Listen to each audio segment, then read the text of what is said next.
gonna purchase. That's a name. You need to really get off my balls, okay? I'm gonna kick your ass. Also, why was Michelangelo so stinky? Ew.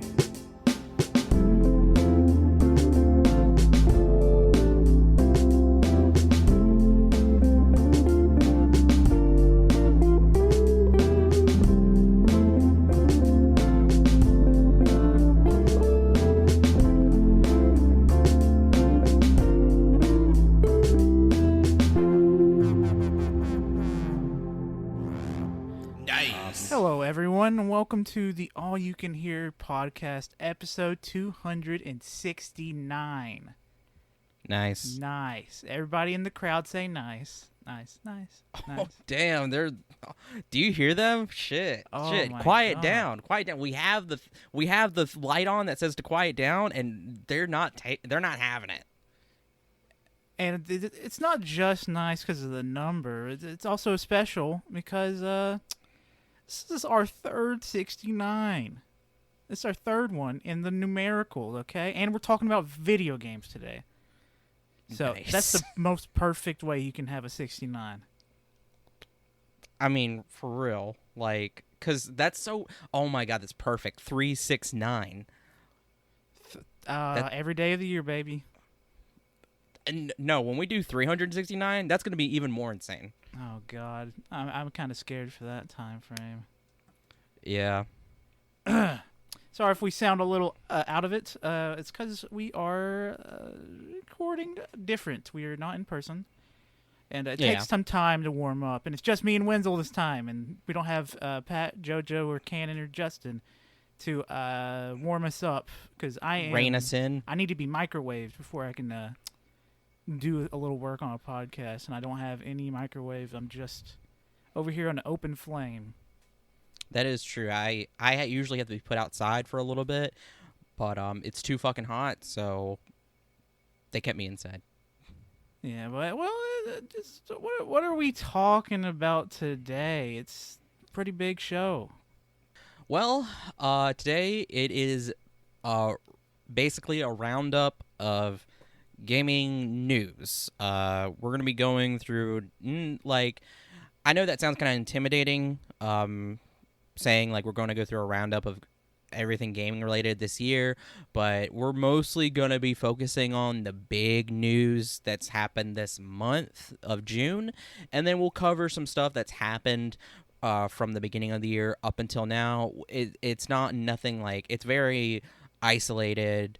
Not Events super or news. in depth. Like we will go in depth on the big events for sure. But if there's smaller things like small game announcements that happen like randomly in the middle of the week, we might bring it up, but it won't be that big.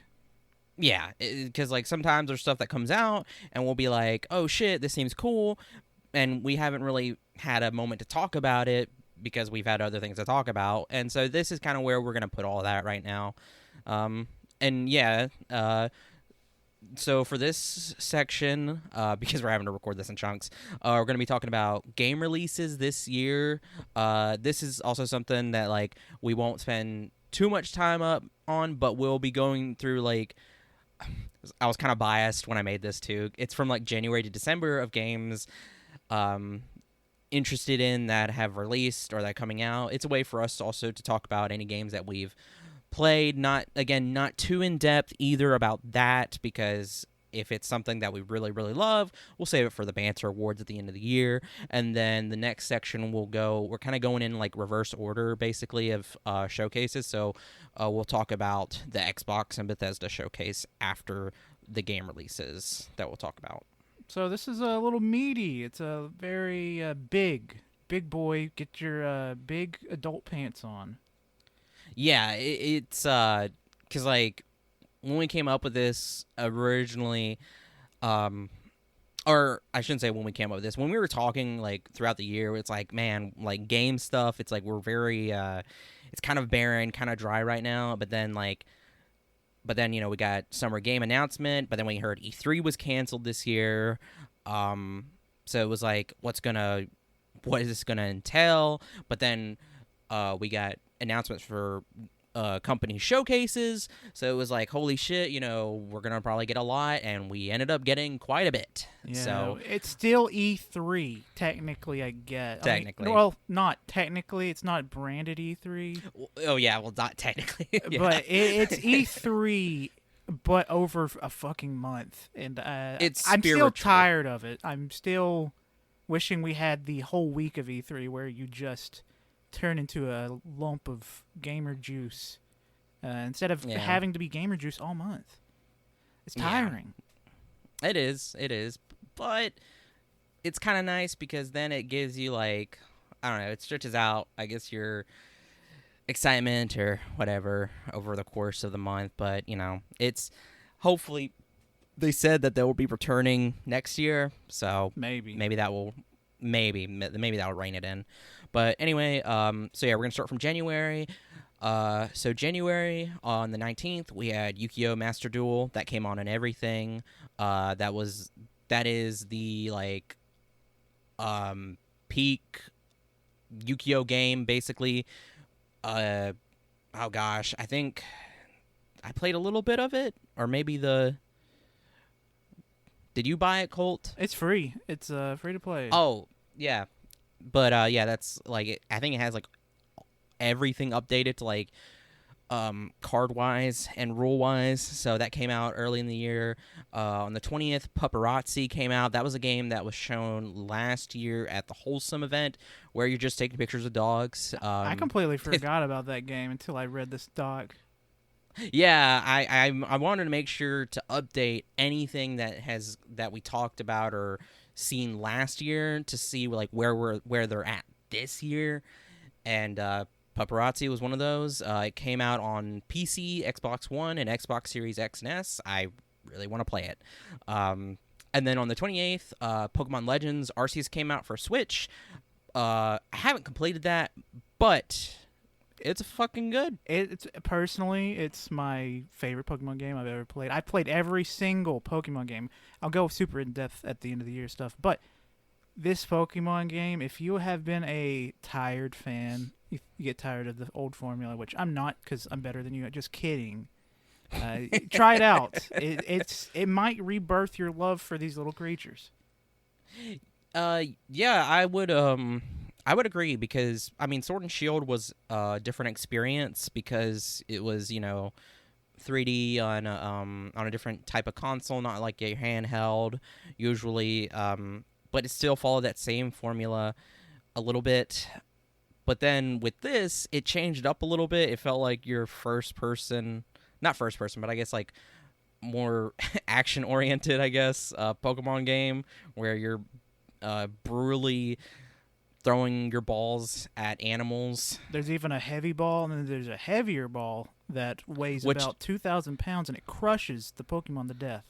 I was about to say, like, for some reason, like, our characters have, like, inhuman strength, and they're just caving in the skulls of these poor little animals. Oh, God. Yeah, so I haven't hated Pokemon. I have fun with every Pokemon game, and with this, it kind of rejuvenated that because it was slightly different. People will say what they will about the graphics and the how it looked, and I mean it was lacking in that, but it was still very much Pokemon. It was still very much fun. And then now we got the announcements for Scarlet and Violet, and I'm excited for that, and we'll cover that obviously in here as well. Oh yeah, and well, what's funny? By the time we do our next game show at the end of the year, we'll have played Pokemon Scarlet and Violet, which is crazy. True. Yeah, that is fucking crazy. 2 Pokemon games in 1 year, and both of them are like major games. I didn't think about happy. That. It's good time for gamers. It really is. It's just great. Because there is like I said, I'm kind of biased when I made this, but like the games on here are like all games that I'm personally like interested in and like I want to eventually come back to. So we're in February now. On the 4th, Dying Light 2 Stay Human came out for everything except Switch. Me and Colt played that unto the end. It was fun. It was good. It was Dying Light 2. Yeah. Ending sucked, but it's different. I'm not going to spoil the ending until the end of the year show, but God, I was disappointed. I was trying to remember, like, what the fuck happened. Now I remember. That's funny. Yeah, that ending sucked. On the 8th, haven't played it yet, but it was like announced around the time all the PS5 stuff was coming out, when they were showing their lineup for like new games and stuff. And Sifu was one of them. Came out for PlayStation 5, PS4, and PC. It's a martial arts game where I still only remember like the very first few trailers where a guy, it was like as if somebody took like the long one-shot hallway scene and made it into a game, kind of. It's and essentially Hotline Miami, Kung Fu. Basically, and it's not like the top-down, though. It's more like third person, and every time you got killed, I guess, you would come back, but you're older. So yeah, it would go up to age 75, I think, and then after that, it's game over completely. You got to restart from the beginning. Is that true? Yeah, and okay. as you die and get older, you get stronger, and your health bar gets smaller. So you become like weaker health-wise, but you're actually better at combat. Yeah. Okay. It's a very interesting game that I really want to play. But something's like biting the back of my head, telling me you can't spend $40. Even though I would probably gladly do it, but the demons, man, they're telling me not to spend $40. Maybe it'll go on sale. We'll get it. We'll play it eventually. On the 15th, Cyberpunk 2077, next gen, the better stuff. version, current gen, yeah, current gen stuff came out for I guess officially released on PS5 and Xbox Series X and S. I need to give it another go. I played the PS4 version on 5. It was very buggy still, and I don't know how anybody played it on the base PS4, because that sounds like hell. It sounds like absolute hell. Game, like, I mean, we, like you said, we played on PlayStation 5, and it was still buggy. I mean, God, it crashed like 5 times for me. I enjoyed what I was able to play, but I dropped off. Obviously, I want to give it a go because it's probably better now. But I still I just don't like how they handled that. I don't like how CD Projekt Red has handled now that they're just like, well, we got it to where it's all right, so we're not gonna care anymore, and we're gonna work on Witcher 4, fuckers. I'm just gonna wait a year when all the DLC's out, or whatever the fuck they plan on doing. Yeah, because I don't feel like dealing with any bugged quest lines that'll potentially ruin the story by locking me out of the endings or some shit like that. Yeah. And then 18th, Horizon Forbidden West came out for PS5 and PS4. The sequel to Horizon Zero Dawn. Need to play it. Need to play the first one. Need to finish the first one, all right? Need to finish. I have played it a little bit, about an hour into it. I need to finish it.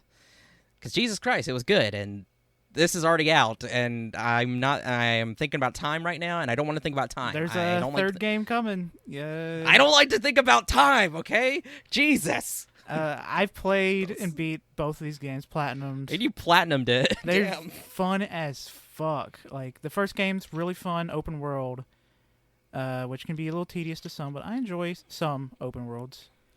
And this one, whoa, it's probably the most beautiful game that's currently out on anything, even PC. Well, it's not on PC, but it's better looking than any PC game. Yeah. Like, oh fuck. Oh gosh, I keep seeing, because they keep showing. I think they keep showing advertisement trailers. I don't know why I thought trailers for it on TV, and God, I don't know what's holding me back either. The demons, they're just saying, "Hey, lay in your bed, don't do anything." Bro, all you gotta do is get your feet out and put them on your where your PlayStation is sitting, prop them up, open up a cold one, Dr. Pepper, Mr. Bibb, and then just go to town. Not jerking off, Maybe. but just play those games, bro. I know. We were talking about this earlier about how excited we were to do this episode because all this game stuff has just got it has got me not only pumped for video games, but it makes me really want to play them as well because while there's quite a bit of stuff coming out this year, there's also enough time between everything that I can take my time to catch up on a backlog that I have. And why'd you highlight that? I'm trying to Google it. Oh, okay. I was actually about to say, I was like, I forgot to put a trailer in here for that because that actually looked really cool when I found out about that. Sorry, we have a doc right now, and I'm kind of getting meta, I guess, godlike.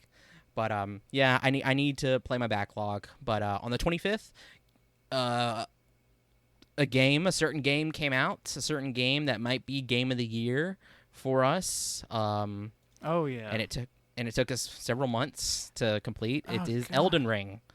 How many months was that? Let's see. 1, 2, 3. It was almost 4 months. It was the longest time we've spent playing a FromSoft game. Yeah.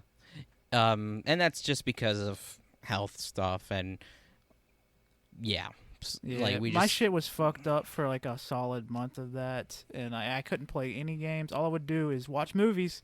There was one month where I watched 42 movies, all because I couldn't fucking game. And I was an NPC, so I had to wait until the character started moving before I could interact with him. Yeah, that's how it goes, though. Yeah, I didn't want to play it without him, so I didn't play either, and that's fine. But yeah, no, we finished it earlier in the month. I think we talked about it recently on our banner episode. Yeah. Incredible. Amazing, immaculate, beautiful. Yeah. So we'll talk about that, obviously, for Banter Awards, because they keep holding us back from talking about it. Yeah, those goddamn every time heathens. we start talking about Elden Ring, their eyes roll into the back of their heads, and they start fucking shaking. It's so annoying. And they start chanting. It's so annoying. I'm like, oh my God, did you guys not take your holy water pills today? I don't know. Yeah, so... Yeah, they keep saying stuff about don't spoil it. Anyway, March 15th, we had Dawn of the Monsters, and that came out for everything. That is a kaiju fighting game. I have the article open for it, sorry, because I was watching stuff and then I just forgot to go back to it. It's a beat 'em up. Comic book style, very good, modern comic book style. It looks very pretty. It's very cool. You have a small choice of characters, but I'm pretty sure they're updating it currently. And I mean, when it came out too, people were happy. It got positive reviews, and I mean, even before then, I watched a Game Informer interview with them talking about it and playing it. It looked super cool. The team sounded really cool too. I want to get it, and it's a kaiju fighting game.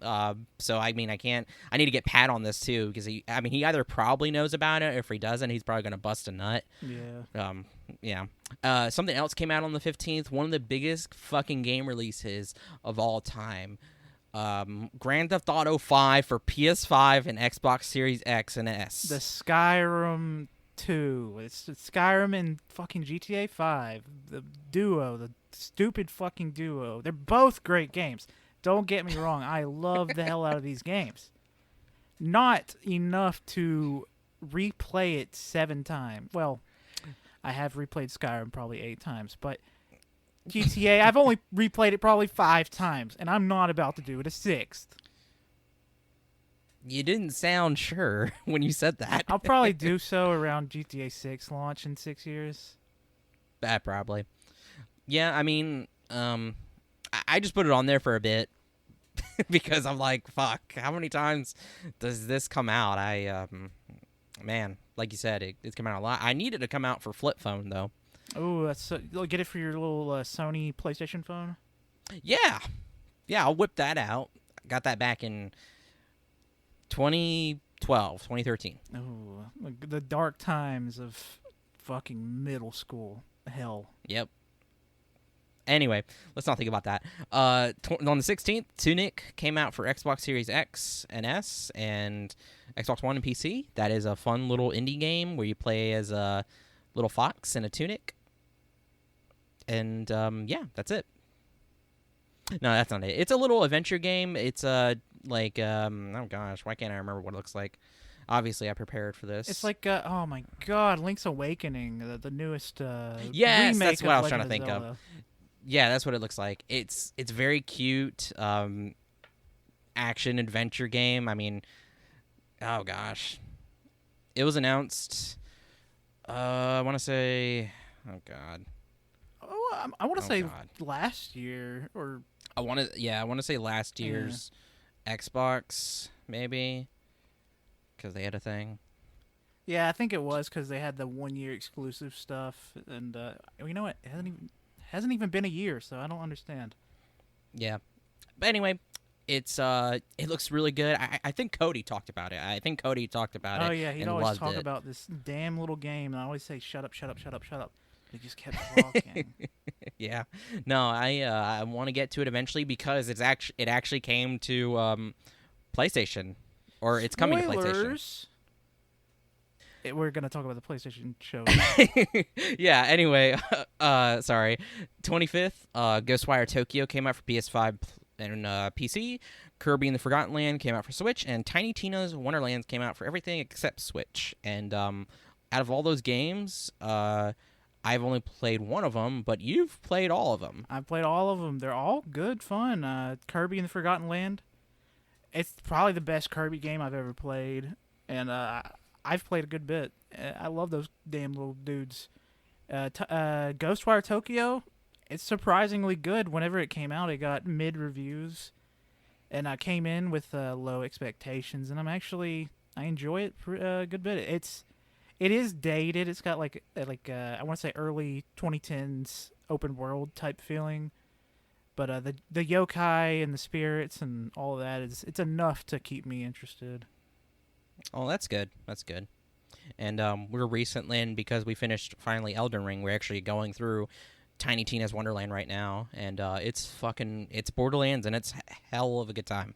Oh yeah, it made me re-download Borderlands 3 because, like, when we play Tiny Tina's Wonderlands, Wenzel and I play together, and whenever we're not playing together, I guess I'm going to be playing Borderlands 3 now. Yep. So, I mean, hell yeah. Oh gosh, there was something else I was gonna say. No, I want to play Kirby as well. Kirby's the one where he gets to eat that man, right? Yes, multiple men, and he's not going to be arrested. All right. And I don't have much to say about the Ghostwire because the 2010 like open world field stuff, that's what I got from it, and I mean, I kind of have low expectations with it as well. But if Colt's having a good time, then I'll have to check it out at some point. Just not interested right now. We're going to April on the 5th. Lego Star Wars: The Skywalker Saga came out for everything. That looks freaking incredible. Probably the best looking Lego game. It's the ultimate Lego Star Wars game. It's got every single movie in it, even the shit ones. Episode 9 and 1 and 2. And not 8. And 8 is actually, if you look at the details for the 8th one, it says this is actually the best movie of them all. So I'm sorry. And it gave me a kiss, and it gave me a hug. Yeah, and if you don't like it, you're suspicious. You're sus. You're sussy. That's a conversation for another day. We've already had it. Go look back and listen to our Star Wars episode. We'll talk shit on you, people that hate it. Not here today. But back in time. But yeah, Colt's played it, and I want to play it too. It looks great. 8th, Lake came out for PS5 and PS4. That was a game that was shown during the Wholesome Direct, and I maybe somewhere else. That is a very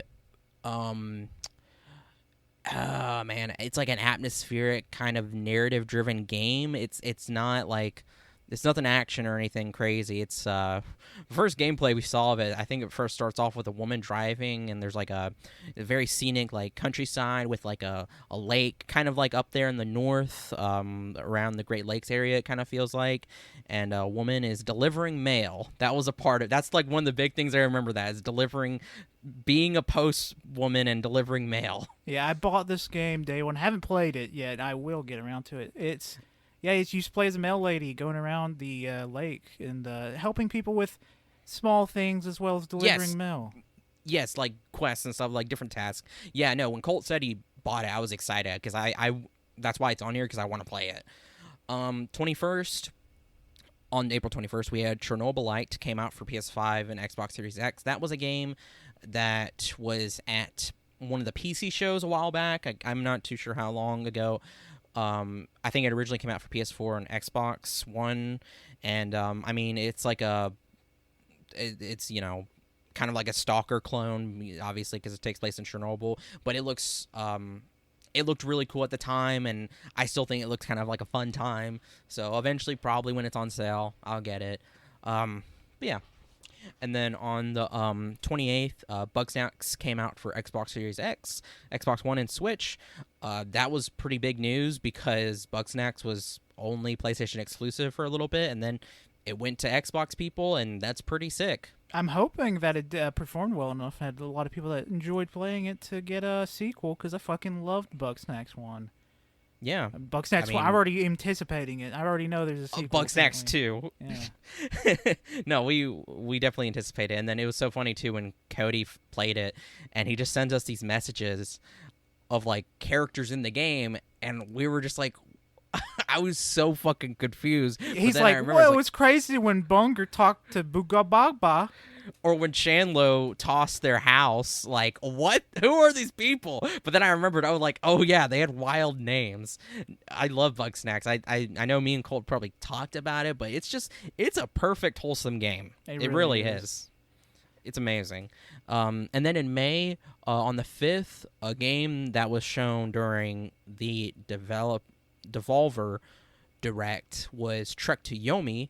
It came out for everything except Switch, a game that I've been anticipating for a while. Haven't gotten around to it, but it looks incredible. It's in black and white. It's a side scrolling samurai game influenced by very early samurai movies, obviously films, like Seven Samurai and I believe Kurosawa. Yeah. Okay, sorry, I cannot remember for some reason. Yeah, his work. Very excited. I know Colt. Was it on PlayStation Plus or did you buy it? I bought it. It's another game that I bought and I haven't played yet.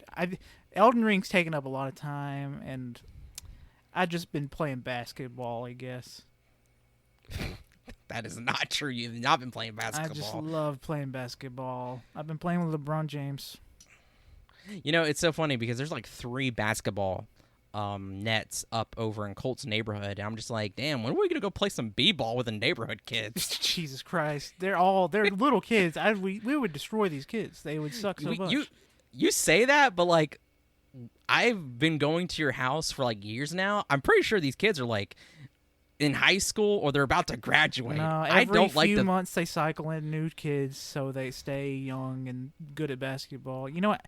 In reality, I would fall over and break my skull open. No, I was about to say, like, you just spent months with a back injury. You couldn't play video game. I don't think we could play basketball. Anyway, on the 6th, Among Us Ejected Edition came out to all consoles. Amen. You know, Sussy Baka. 13th, Evil Dead the game came out for everything except Switch. I'm slightly interested in it. I know it's kind of weird and buggy, but it looks kind of fun. June. So now we're kind of going a little bit into the future or present. First, a game came out called Silt. Came out on everything. That is also in kind of like a black and white style. It is like a puzzle game. you think I would be prepared. Yeah, it takes place underwater. It's like has a little bit of surrealism to it because I was reading a review about it. And looking up the word silt does not bring up the game. I don't know what I was thinking. I typed in silt game. I knew that mistake. It was just a bunch of dirt, and I was like, this game fucking sucks. It's it's very grimy, silty. You can possess like different fish and stuff to help you with solving puzzles. It got like average reviews because the review I read about it was like there's some frustrating puzzles and not boring, but like repeating level designs. But it wasn't too bad, and the art was beautiful. So that's what kind of kept it up a little bit. But I want to play that. On the 10th, Mario Strikers Battle League came out for Switch. That's the tennis game, I believe. No, that's the soccer game. Fuck. All right. Yeah, the tennis game came out almost. It might have been last year or the year before that. I can't remember. Oh my god! Why don't they have a football game? I mean, it is football. American football. Probably because Mario takes place in the UK. What about basketball? I don't think UK has people tall enough to play basketball. Are you saying people in the UK are short? Yeah. What do you think about that, people from the UK? Send us a message. I feel like that's a common thing, with the rain, the clouds holding them down to the ground, I guess. I don't know. That's not how gravity works. I don't know. It's a lot of pressure, bro. I mean, okay, yeah, that actually, you did get that right. There is pressure. Anyway, The Quarry, made by Supermassive Games, came out on the 10th as well. They made Until Dawn and all of the Dark Pictures Anthology games. It came out for everything except Switch. Another game that been meaning to get to, but Elden Ring. Yeah, we're waiting for the multiplayer mode. It's coming eventually. Yeah. We don't feel it's like pissing me off because because it's scary, but it's pissed me off because now that it's out, you have a lot of people who like, I don't know what it is, but there's like this whole thing of like, don't ever co-op with anybody. Don't play with your friends. Play by yourself. You can only play by yourself, and we're going to spoil it for everybody. And oh my God, I haven't been spoiled for anything, but I've been so close. So close. Yeah, I'm the exact same, but I'll be on TikTok and be like, this animation looks familiar. Feels like something, it's a video game I should know. It's The Quarry, and I'll just see some people eating popcorn, they're just chanting pop, pop, pop, pop, or something like that. I've already been spoiled by that, and I feel so sad. Jesus. Yeah, that sucks. Yeah, we want to play it, but don't spoil us, you fuckers. 16th, Teenage Mutant Ninja Turtles Shredder's Revenge came out on PS4, Xbox One, Switch, and PC. It's a pixelated side-scrolling beat 'em up. Side-scrolling beat 'em up. Teenage Mutant Ninja Turtles. I really want to play it. I saw it and I was like, holy fuck, I'm very much want to play this. So when I get the chance, I'll get into that. So now we're going into the future a little bit. In July, should we go into the future? I mean, why not? We're already here. There's some things here we can just like zoom, zoom, zoom.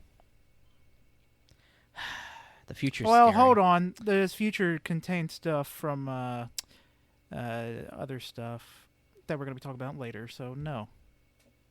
Yeah, because I was looking at it, I was thinking like, we can talk about it, but then I was like, I don't know, maybe we should hold off a little bit. We'll come back to that. I guess you just want to go into the Xbox Bethesda showcase? Yeah, let's go into the Xbox Bethesda showcase. It was what day did this happen on? Shit, we're prepared. Okay, here's the thing though. I originally had the day on, but then I thought, you know what? No, we're not going to fucking need this. So I took the date off.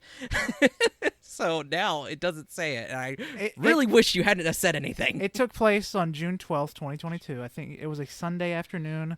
I woke up. It was 12 o'clock, and I was ready to rumble. And they rumbled. They sure did. It was 95 minutes of good-looking games for the most part. Yeah, I should mention again, there's a bias here. I didn't include everything that they showed for the sake of time, but also because there was, there were some, not all, that were that just didn't really stand out to me. But I should say there are some games on here that also didn't stand out to me. I just want to talk about briefly because I think it's kind of I have my own little bits involved with them. Um, but everything for the most part here is stuff that we are excited for or we think we should talk about.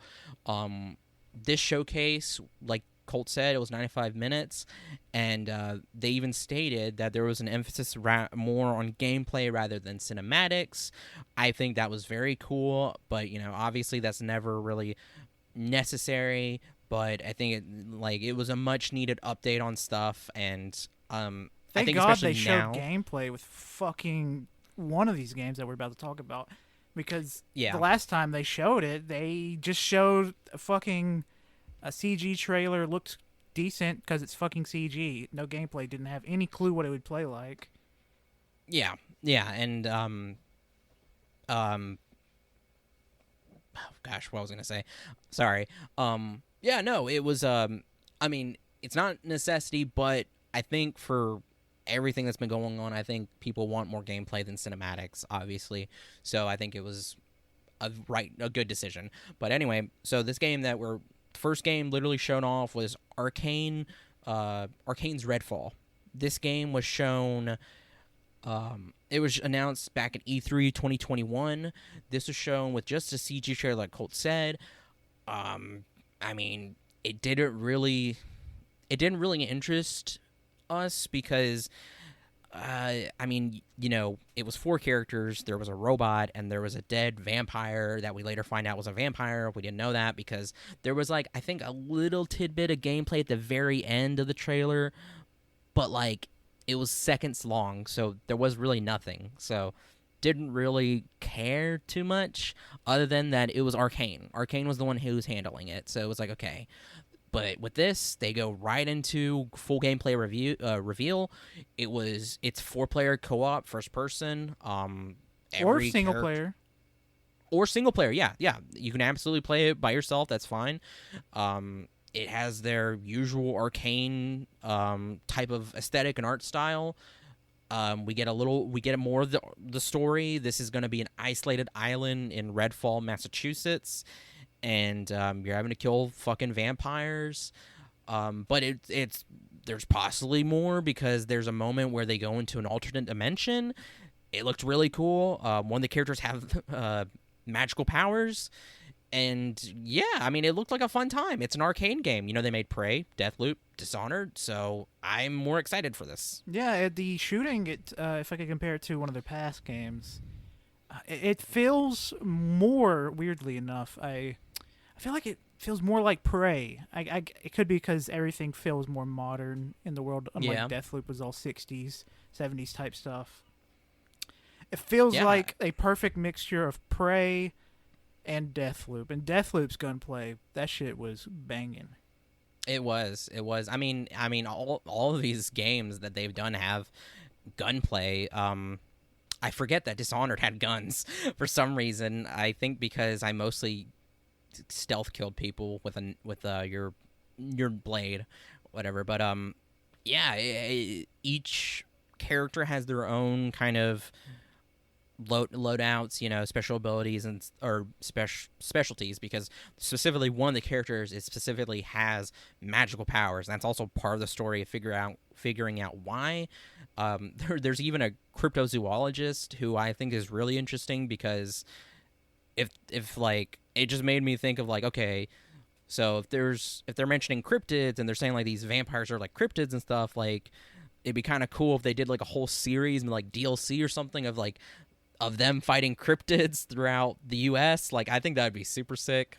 Yeah, I'm really excited for this. I'm glad they finally showed us something, and they also played one of my favorite songs from Into the Spider-Verse movie, "Start a Riot" by Duckworth and Shabuzi. which is really weird because that song was made specifically for Into the Spider-Verse. It's an original song, but maybe it's teasing that Redfall is part of the Spider-Verse series somehow. Maybe Spider-Man's in this game. Colt, you shouldn't have done that. Because I'm a Because genius? now I got to say it. No, because I got to say it now. Morbius. It's Morbin time. What the fuck does that... I don't... Oh, vampire, fuck! Did you think about that? Yeah. What have you done, Colt? What have you done? You've tainted my mind. All right. What have you done? All right, the fucking mind control's working. I'm feeling like we should start a riot by Duckworth and Shabuzi. Oh my god. It's coming to Game Pass day 1, so be excited for that. Release date 2023. That's all we got, but I'm excited. Oh yeah, next up, before we go on, I want to say something. Jeff Keighley, you were there in person, so you had the ability to watch everything 2 minutes before the rest of the world did. It was kind of fucked up that you were live tweeting everything you saw and ruining the surprise for everything. Because I had to mute you after the next game we talked about because I was so pissed off because this game was one of the most anticipated things ever. We haven't seen it in like 3 years, and it's finally popping up. And Jeff Keighley's like, it's right here. It's coming up. You'll see it in a second. Damn. All right. It's just like a nut check. He just popped me in the nuts and then said, it's coming. Yeah. Okay. So the next game we're talking about is Hollow Knight Silk Song. Like Colt said, it's been a while since they've even talked about it. Release date is still to be announced. We don't know, but they gave us a new trailer, a new gameplay. I haven't played Hollow Knight. I want to, though. I need to. And this looks nothing short of amazing. I love the art style. I liked, the Hollow Knights, the character in there, and I love this character, whoever they are. I don't know anything. But Silksong is a sequel to the Metroidvania-style 2D Hollow Knight. If anybody doesn't know, by the way, Metroidvania is a subgenre of action-adventure video game focused on guided non-linearity and utility-gated exploration and progression. That just means that it's a combo of the names Metroid and Castlevania. It's a portmanteau. And it's a genre borrowing from both series. I just thought that was important because I've seen that word around. I never really thought about what that means. I just assumed it meant Metroid and Castlevania mixed together. Yeah, I assumed that too, but I want to know, like what does that exactly mean? If people haven't played those games, because now we're getting into a whole new generation of gamers. And That's true. Yeah. Don't get me wrong. Yeah. I love Metroid. Well, I like Metroidvanias, but they could give to be a little bit easier sometimes because they can be really fucking hard, especially Hollow Knight. We just played Elden Ring. What are you talking about? No. Side-scrolling game. I'm telling you, side-scrolling Metroidvanias. They are way harder than any Dark Souls Elden Ring game. Because Elden Ring and Dark Souls, that's easily to learn. You can level up, unlike, well, not really Sekiro, but you can level up and learn the patterns. I mean, technically you can do it in Metroidvanias as well. It's just different. It's harder. It's different. Because I've played Blasphemous, and Blasphemous, it's kicked my ass, and it's unforgiving sometimes, so I understand. Yeah. And I've also played Metroid, so. But yeah, that's what I've heard. Hollow Knight's really fucking hard, and I love hard games. And this looks to be the same, and I love the art. I've always been intrigued by it, and yeah, that's what I have to say about this. Colt, do you have anything? The little bugs, they're little cute little bugs. I'm gonna pop them in my mouth and chew. All right, that game is coming to Game Pass day 1. Again, we don't have a release date, but that's all right. We got more news now. All right, next up is a game I was very, very surprised for. It's a brand new world premiere game. It looks really fucking cool. I'm so excited for this. It's supposed to come out this year. and god damn it, I need an Xbox now. It's from the creators of Rick and Morty and Solar Opposites. It's called High on Life. And synopsis: humanity is being threatened by an alien cartel who wants to use them as drugs. It's up to you to rescue and partner with charismatic talking guns, take down Garmantuous and his gang, and save the world. I put this little next tidbit in here. I said Trover Saves the Universe fans rise up. If you have not played Trover Saves the Universe and you enjoy the Rick and Morty Solar Opposites kind of humor, you need to check out Trover Saves the Universe, because that shit is fun and just all around funny as fuck. It is a VR game, technically, but you do not need VR to play it. You can just play it with your TV, because you just control the camera by you're a character sitting in a chair, looking around, and you're technically playing a third-person platformer. It's pretty fun. Yeah, everybody who I've heard who has played it loves it, and then when people saw this, they're like, I mean, then like you said, they're Trover Saves the Universe fans. So, yeah, it's kind of, you have to kind of go and watch this because it was pretty crazy, but I loved everything about this because I love Rick and Morty, and the colors, the story, the aesthetic. I mean, I'm talking to characters, weapons, enemies, design, environments, graphics, humor, everything. It looks really fucking weird, and it looks really fun. The guns are insane. I have this in here where one of them is like basically a female Suriname toad, and if you don't know, those are the toads that the babies are carried on the back of the mother in tiny holes. Oh god, yeah. And one of them, that's how it is. So it shoots out its babies, and he's like, "Oh, there's my babies. They die really quick though, so don't worry." And it immediately reminded me of Ratchet and Clank, because you have weapons like that where you shoot out like little fun fucking creatures to attack and stuff like that. That's where I get like some of the gun abilities, creativity, and wackiness is from Ratchet and Clank, and that's what really made me latch onto it. I didn't make that connection, but now that I think about it, it does seem like Ratchet and Clankish. It does, and it's in first person too. And there's even a knife that talks, that loves to kill. It's voiced by Michael Cusack, who worked on Smiling Friends and Yellow Crystal Fantasy. Very familiar voice. Very funny Australian voice. Funny fella. Yeah. There's also Care Bear aliens, and one of the guns actually tells the Care Bear aliens to fucking kill each other to fight, and it was very funny. One of them just punches the other, and it was like anticlimactic but cute and funny and aggressive. And there's a song on there that they were using called Lamborghini Meltdown by Demon Queen. I was like, that's sick. I have to add that, so I added it to our playlist. I have written on here. Coming to Game Pass Day 1. Again, this comes in October 2022. I hope it isn't delayed, but if it is, that's fine. Oh, did you have any more to add? No, game looked good. Definitely getting it Day 1. It's Squanch Games. It's not... I don't think it will be an Xbox exclusive. It'll probably come to other stuff, too. Ah, fuck. I mean, but it's Game Pass Day 1. Oh, I mean, Game Pass Day 1. Hollow Knight's Game Pass Day 1. It's coming to everything. Hollow Knight's coming to Switch. That was the first time you saw Hollow Knight, was at a Switch event. Game Pass Day 1. Game Pass Day 1. That just means it's coming out on Game Pass Day 1. Game Pass Day 1. What? Anyway. What, you got something to add? No, just go on. Yeah, that's what I thought, bitch. Anyway, Riot Games coming to Game Pass. This is big news. Not really. I just have one thing written down, and it just says I don't care. And it's not what you wrote down either, because it just means that if you own a PC, you get a bunch of stuff in those Riot Games on PC for free. These games are not on console. It's just felt pointless to me. I feel like if you are in the Riot Games sphere, you're in it. And if you're not, it seems like something that's hard to break through, and I never want to break through again. Because the last time I did, I had anger issues playing League of Legends. I don't know. It's not worth it. Don't get sucked in by the MOBA. Yeah.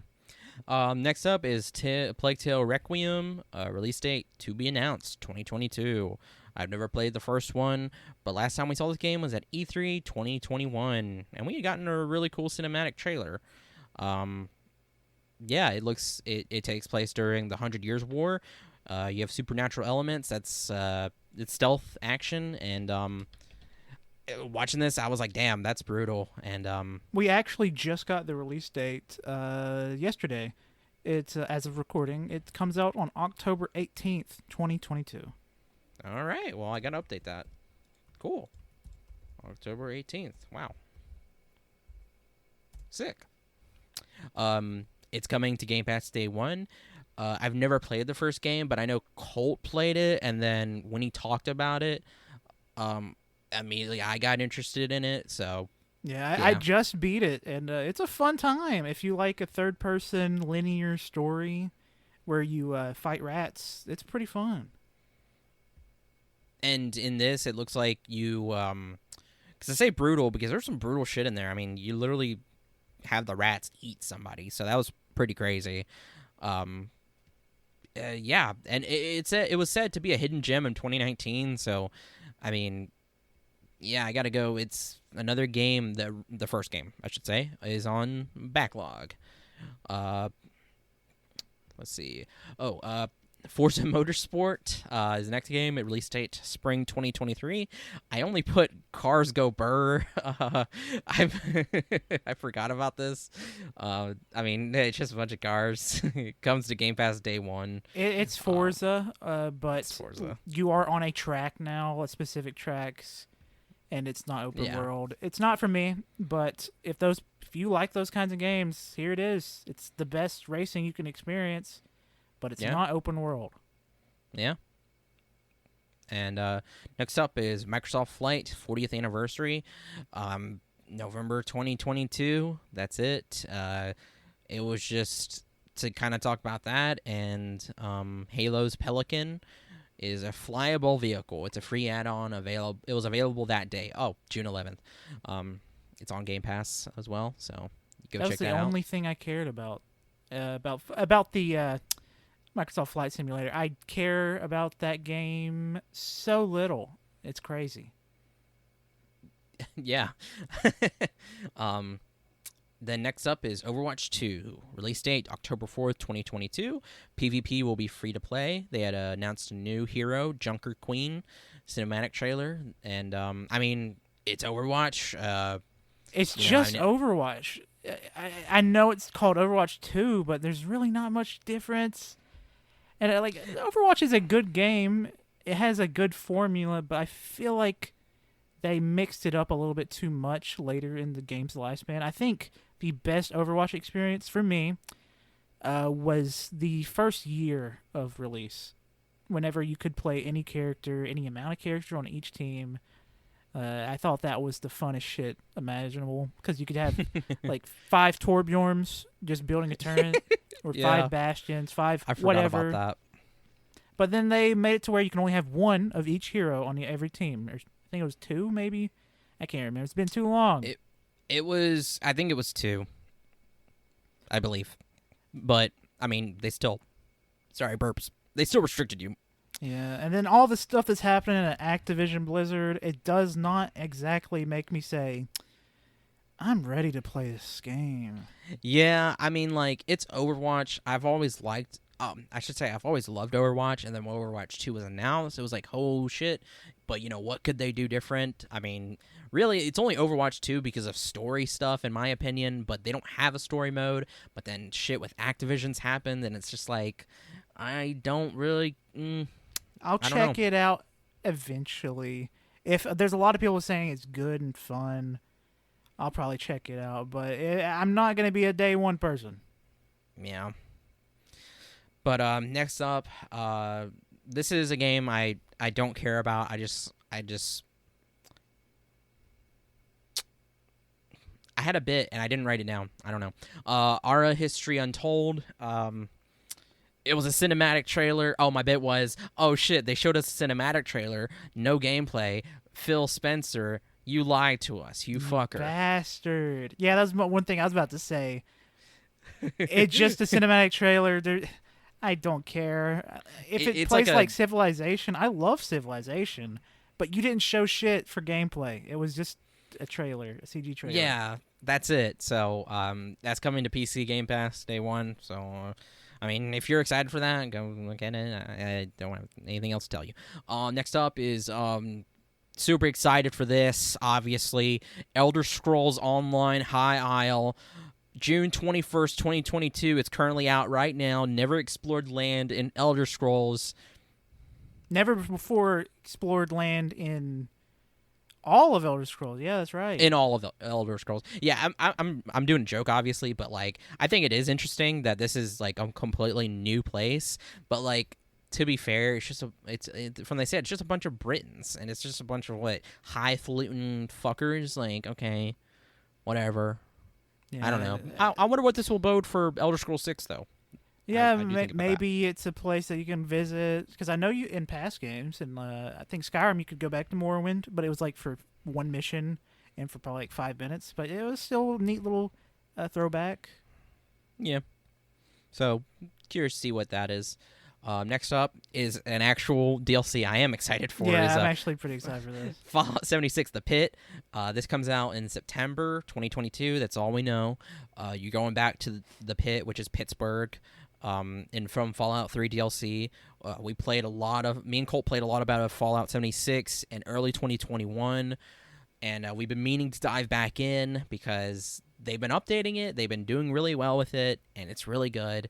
And they've been pumping out a lot of content.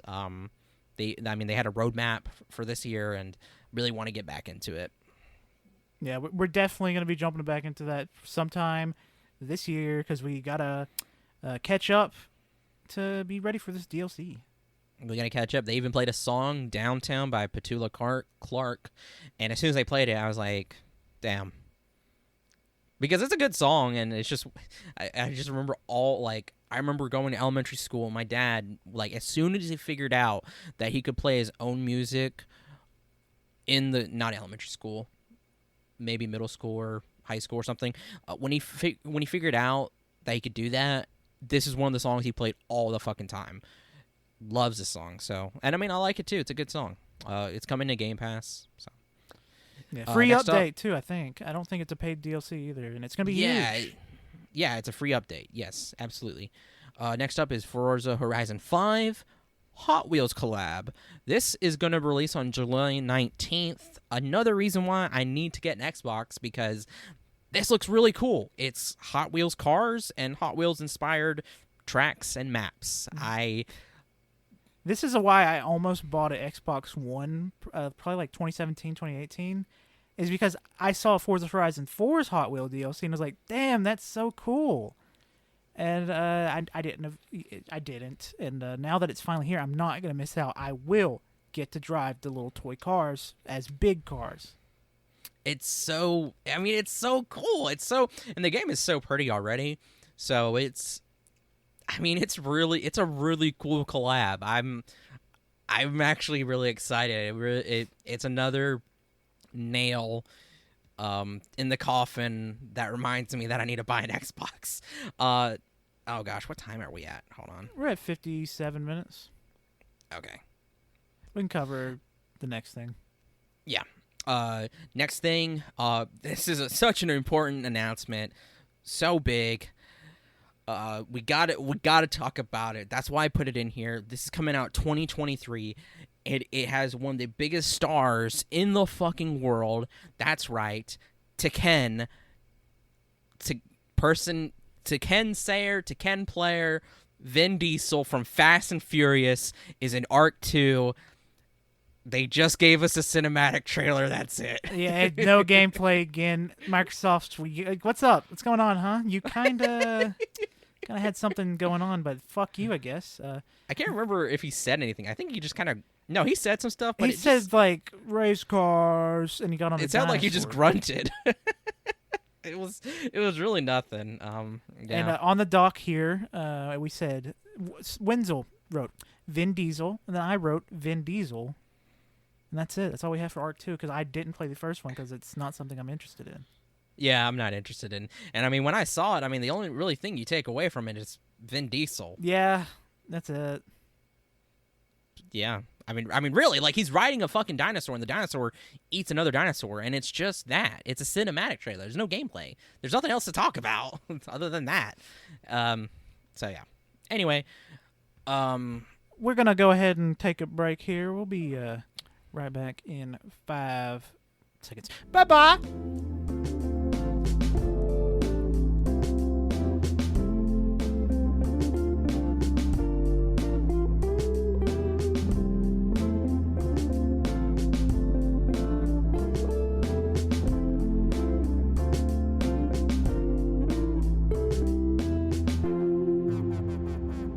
Hello and welcome back to the next part of our gamer showcase.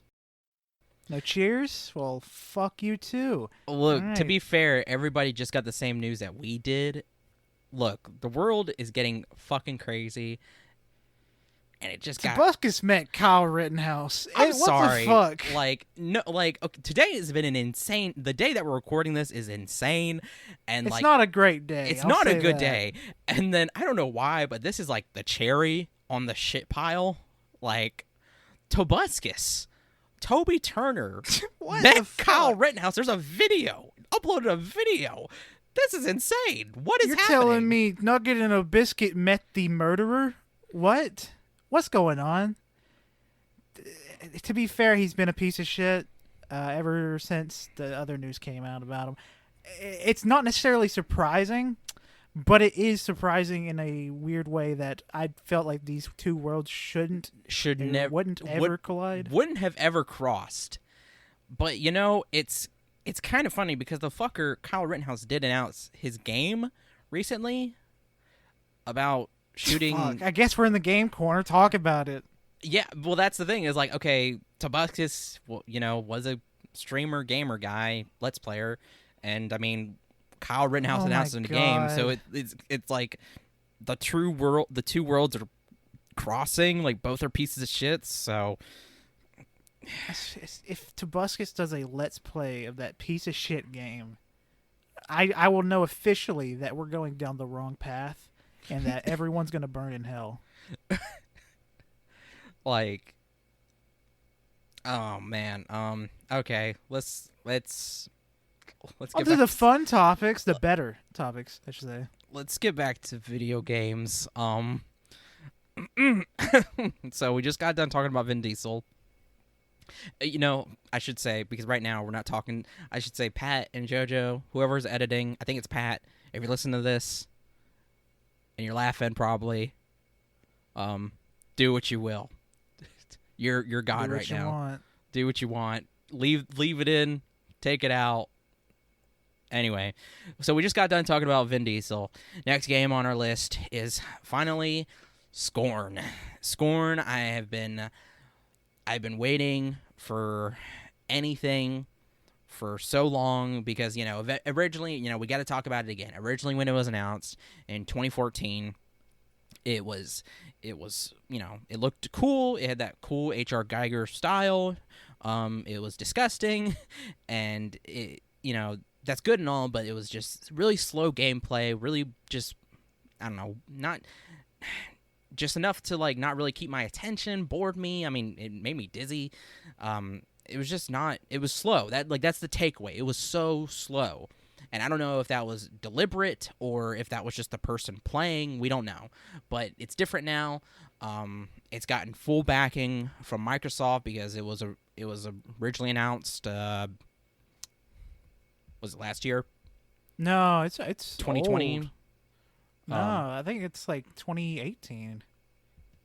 When it was announced for the Microsoft. Oh shit. I can't remember. It's been too long. Wow. Anyway, we're so prepared. No, it's fine. It's fine. You know, it was eventually announced for a lineup. It had a little trailer, and there was some stuff. I think it was on the Game Pass kind of lineup. They were, I think they were shooting for October, fall of last year, but it got a release date for October 21st this year.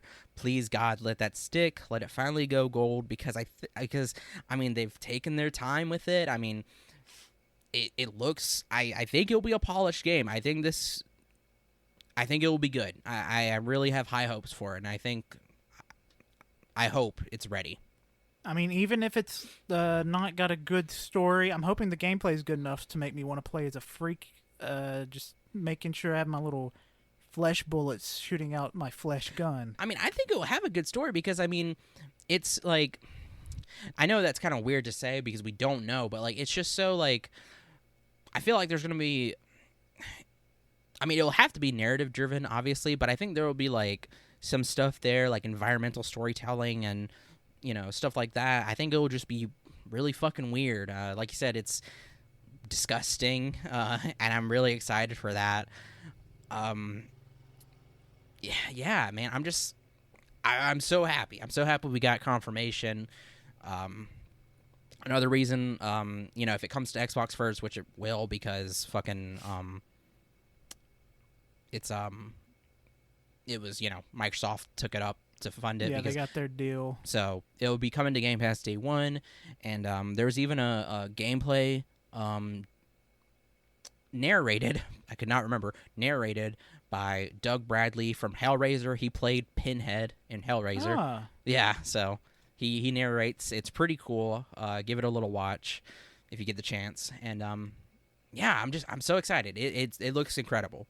Oh, I'm looking at the new gameplay at the highest quality, and this shit is gorgeous compared to when it first was shown off. No, it looks so freaking good, and like that problem of slow gameplay is gone. Like it looks. I mean, it's slow, but it's deliberate slow. It's deliberate slow.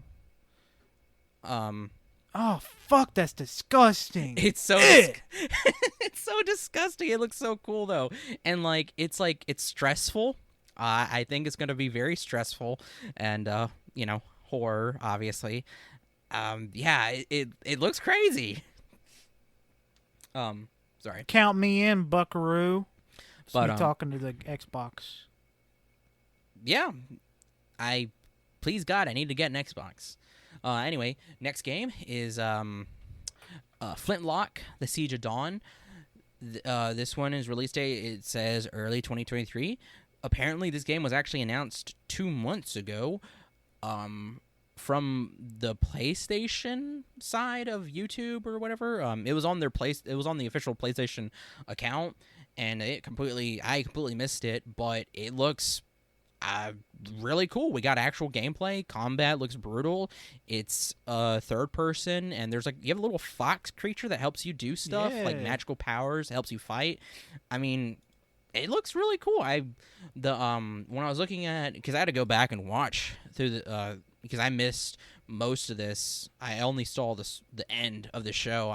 So I was going through a list of like games that was announced. This was on there. I was like, Flintlock, you know, that sounds like, oh, you know, like a pirate game or like an old timey game, you know, and it's not that. It has a combination of magical powers, guns, and really cool. It looks really cool. It looks really good. The gameplay, the combat, if I could compare it to something else. God of War, 2019. 2018. 2018. That's right. Yeah, that's exactly what it reminds me of. When I say brutal, it's like beat the shit out of fucking enemies, brutal, and combat with a gun. I don't know why I said it like that. And you know what? Not the last game, but one of the other games that did it the best way, just like that, with a blade and a gun, it's fucking Bloodborne. This is Bloodborne 2, baby. We're in. FromSoft surprised us by letting another studio make the game. Yeah. All right. Next up is Minecraft Legends. Yeah. Now we're into the real meat, baby. Scrap the rest of the audio. This is where we're talking. Yeah, for Pat, if you're hours. listening, this is gonna take up most of the audio recording. Yeah. So don't worry about anything after this. We're just going to be talking about Minecraft Legends. So Minecraft Legends is based off of Minecraft. Sexy, horny, beautiful. Beautiful, sexy, horny Minecraft game. There's handprints all over my tablet. Sticky. Release date. Oh, yeah. 2023. It's 2023. We don't know exactly, but that's the year. It's an action strategy game. It looks kind of like a Muso-ish but Minecraft. It kind of reminded me of Oddworld because it looks like you're having to command like the overworld animals and like creatures and stuff. Like they're on your side to fight against the Nether creatures. So, Yeah, it's also coming on the PlayStation consoles. Game Pass day one. Surprising enough, I don't give a fuck about this game. I know we made it sound like we really cared, but that was a joke because it looks mid. It looks mid. I mean, I put it on here because it's Minecraft, so you kind of got to talk about it. I mean, nobody was really expecting a Minecraft announcement. But I thought it was Minecraft 2 at first, and I was like, oh my god, they're fucking doing it. They're announcing Minecraft 2. They're insane, but, whatever. But yeah, next game is Lightyear Frontier, release date. Not related to the new movie. Okay, so this comes out in spring 2023. When I saw this name, I was like, what? They're making a Buzz Lightyear game? That's crazy. And then I just briefly saw one of the mechs had the Buzz Lightyear colors of green and white and purple. I was like, oh my god, this is insane. It's just in time for the new movie. It has nothing to do with that. It's like a co-op building simulator that's sci-fi. You crash land on a planet and you try to build your settlement basically to support you. And you farm. It looks like a heavily farming game, kind of like a Harvest Moon, Slime Rancher, but you drive a mech. Yeah, you drive a mech, and there's some hidden stuff. There's a temple and some mystery. So yeah, this game was actually announced back in August of last year. Didn't remember that. It went under the radar for me because I don't remember seeing it ever. Yeah, until for this. real. So yeah, it's coming to Game Pass day one, and if you're interested in it, check it out. It looks like it might be for some people. Yeah, check it out. If you are a Harvest Moon, Stardew Valley, Slime Rancher, leisurely, fun, relaxing games, check it out. It seems like it could be that. Yeah, exactly. It doesn't look bad. It just doesn't, it doesn't just catch me, but I thought it should be worth talking about. But next up is The Last Case of Benedict Fox. This is release date for spring 2023. This is another Metroidvania type of game. It's 2D, and it looks super sick. It is Lovecraftian gothic noir. You play as a character, Benedict Fox. I don't know too much other than from just the trailer. We do see gameplay and then part of the story. There's a creature. It's Lovecraftian. The voice work for it sounds really good. It's really cool. I will have to have subtitles on to understand what he's saying. But oh yeah, it's Venom all over again. It's Venom all over again, but I think this is cooler. And yeah, it looks good. Whenever the stream was going on, my quality dipped really bad here, so I thought it looked kind of pixelated. I was like, man, it looks fine. But actually, looking at the trailer now, this looks pretty damn good. Yeah, I went back through and watched these trailers, and I'm like, man, I hate for anybody who watched this if there was quality dips, because I know you talked about that. I was like, probably missed out, because this looked really cool. I'm trying to think of how to put this. There's a moment in the trailer where the main character finds his father dead, and the creature's like, I can take you through his memories, and that's what he does. He goes through his memories, and you see these really, really cool level designs. And it looks scary too. There's a really cool part where everything is kind of grayish, black and whitish, and the character's holding up a flashlight, and he points it up, and you just see all these spirits flying and this screaming, and it looks so cool. I'm very excited for this. I hope it comes to PlayStation, but if not, it's another game to add to the Xbox backlog. Hell yeah. Hell yeah. Next up is As Dusk Falls. As Dusk Falls. Release date, this comes on July 19th, 2022, so this year. I thought this game looked interesting. Not interesting. I thought it looked cool. I thought it looked pretty cool. I'll let you take the mantle on this one because you have quite a bit to say. Yeah, when it first popped up, I was pretty excited because they were hyping up as a branching story game. Like, I know a lot of people hate it, but Detroit Become Human, where you can have multiple story paths that you can go down. And I was like, oh, I love games like that. Life is Strange is another example. Stuff like that. But watching it in motion actually hurt me. It was so painful. It threw me back in time to whenever I first got into PC gaming, and I got my laptop thinking, oh yeah, this laptop can run games all right. And I downloaded the Orange Box, and I played Half-Life, and it was not all right, and it was running at 2 FPS, and then every few seconds it would run like, oh, it's 30. Now it's back to 2. 32. That's exactly what this game felt like in motion. Like, the art style looks really good. It checks so many boxes for me, but actually looking at it in motion it just gives me a headache. It's to describe the art style, it's like realism, but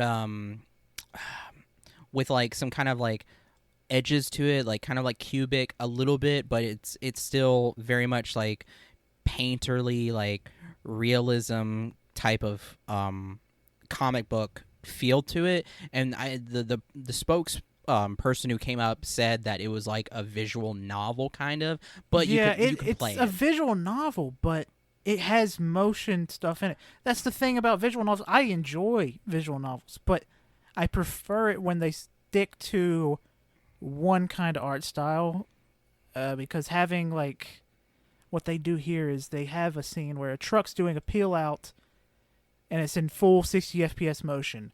Then it cuts to the people and they're like moving, like the Tim and Eric show that came on in the early 2000s where they were in black and white and they were in a laundromat ? Can't remember what it's called. And it was like that. And I remember watching that show as a little kid and it just made me feel sick. I'm trying to think of how to describe it, because I can see how people will be turned off by it, because like you said, it's like 2 FPS. It's like moving very weird. It's deliberate though. It's like it's mapping all of the, like, when a character like moves, it's kind of like mapping the movement itself. So like you kind of see, like, as they're turning, you see the imprint of their, like, of the visual imprint of them as they're turning. You know, I don't know how to explain it. It's like if you take one Benadryl after having an allergic reaction, everything moves like that. That's what it feels like to me. That's it's like not you a just good took a description. Benadryl when you're playing the game. I've never had that. Well, you haven't had enough allergic reactions to really experience living. But I've had to take so much Benadryl during this past spring. No, it's different when you have a food allergy. Because let me tell you, you get fucking tired. I mean, well, no, because Benadryl makes everybody tired. I know, but like normal allergy reactions, even if you don't take allergy medicine, you get tired because your body's like, fuck, that shit, it sucks. But then you pile on Benadryl with it. Yeah. You're just playing. Then that's codeine. You're fucking leaning. Not really, but it will fuck with you. I say go check it out for yourself. See how if you're listening to this, go see how you feel. I like it. I want to check it out. It's coming to Game Pass day one, so. But I can see how people might have a problem with that movement, that animation. I said Colt was being very rude in my little thing, because Colt starts off with saying, I don't mean to be rude, but this game is absolutely gut-churning in motion. I'm on the brink of shitting my pants and throwing up at the same time. Who says that? It says not to be rude. Like, I write down, like, below and say, like, that's rude. That is the rudest thing to say. That's also part of the joke. I wanted to say not to be rude, but yeah, this fucking sucks. It's dog shit and doo-doo. No, I know. That's how we joke. No, it's you know, it looks to be not for everybody. So go check it out. Not for me. I will not be checking it out day one. Now, something. This next game is Pentiment. I don't know why that's throwing me off. Pentiment. Pentiment. Its release date is November 2022.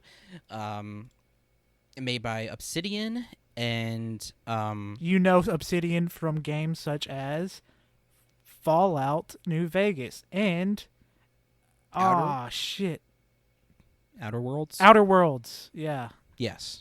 I don't know. I kept thinking because there's Outer Worlds and Outer Wilds, and they came out in the exact same year. Year too. So yeah, they this game it has the art style is like old medieval text kind of art, like the guys who did all the like kind of the art on like monk shit where they did the art on old medieval European texts and stuff. It's like that art style, and it's a story game, and it looks really cool. You have a lot of different. I want to say it's open world. I'm trying to think. Seems like it'll be a branching path. It's a branching path. There's a lot of different stuff.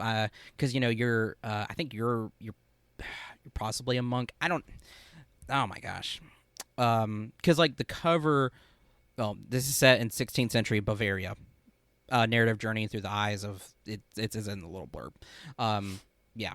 And what's cool about it though too is that for like the thumbnail, it shows I think either the player or the character itself. He's sitting at a desk drawing, but his head's on fire, and it's really cool. It looks really interesting. I'll just say that. Again, it's a really cool because it's you're essentially the person in the book.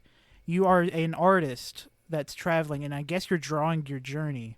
It's already happened, and you're just writing it down. Wow, you actually put that a lot better than I would have. Thank you. Good job. Yeah, it's really cool. Yeah, coming to, I think I said it, coming to Game Pass day one. Coming out hopefully this year, November. Yeah. Next up is Grounded, release date, full game. By the way, this is because this has been out like for a little bit, but it's been like early access, not completely full. But now it's the full game, everything, more story stuff, more just everything. So now it's coming out September 2022. We don't have a hard date. That's just the month. It's Game Pass day one. You play as these kids who have been shrunk down, and you're stuck in the front yard of your home, and you have to fight using whatever you can find against these killer bugs, and try to get yourself back up to normal size. You make like camps and structures and stuff with people. You can play with people online, obviously, and there's more to the story. There's more sci-fi, obviously, elements to it. There's some crazy stuff. So I want to play this since it's the full game now. It looks like a fun game to play with a group, but it doesn't seem like a game I'd like to play by myself. Yeah. Next up is Ereban Shadow Legacy. Its release date 2023. It is a stealth combat game that looks pretty fucking sick. It's you play as a woman who belongs to some group, some people that have been all but wiped out, and you're having to survive and combat this regime or whoever. It's like it shows in the trailer like you're going to the shadows, like you're using the shadows to hide and move around, and you take down she takes down these robots. It looks really cool. It looks really fun. I don't really have anything to say about it other than it's got robots. I mean, it does look I won't lie, it does look kind of like there's not much, and it looks kind of basic, but I think that combat of like going through shadows, I think it's last time I saw it was like kind of top down a little bit, but I think it looks cool. So next up we got Diablo 4. It starts off with a cinematic. I had no idea what this was at first. I was like, what the fuck is this? But it's a cinematic for their final newest class, which is Necromancer. And I mean, they went into a full gameplay showcase, and goddamn, it looks so cool. God, it looks so damn good. I love Diablo so much. I've only played the third one, but I love Diablo 3 so much that it's been so long. I really need to play it, the Diablo 4. The visuals here, they're so fucking unique. I've played so many action RPG games trying to get the itch and to fill the hole that Diablo's made. and there really isn't anything like Diablo. Yeah. And this looks like it could fill that hole. It does. I want to go back because I've only played a little bit of Diablo 3, so that was so long ago. I want to go back, play it completely, play the DLC because, goddamn, it just looks so... I am so down for a fucking replay if you are, because that shit is a banger of a multiplayer game. That might be on the table then. Peculiar. Yes, I would be... So many games, and... God, it's like nothing else. You know, I mean, Diablo is Diablo, and this looks crazy. This looks great. That's all I really have to say about it. You know me, I love satanic shit, so hail Satan, whatever. Amen. Next up, big news, incredible news, crazy news. If you like One Piece, then obviously this is for you. That's right. Sea of Thieves update. Oh boy. Release date July 21st this year, 2022. You can become the captain of your own ship. That was kind of it. There was some other stuff, I think. Season 7, that's right. This was kind of a bit. Yeah, I don't give a fuck. Sea of Thieves. I wasn't really interested when when it was first shown off and announced for Xbox One. I really didn't care. But even with this and the last 4 years of updates, I still do not care.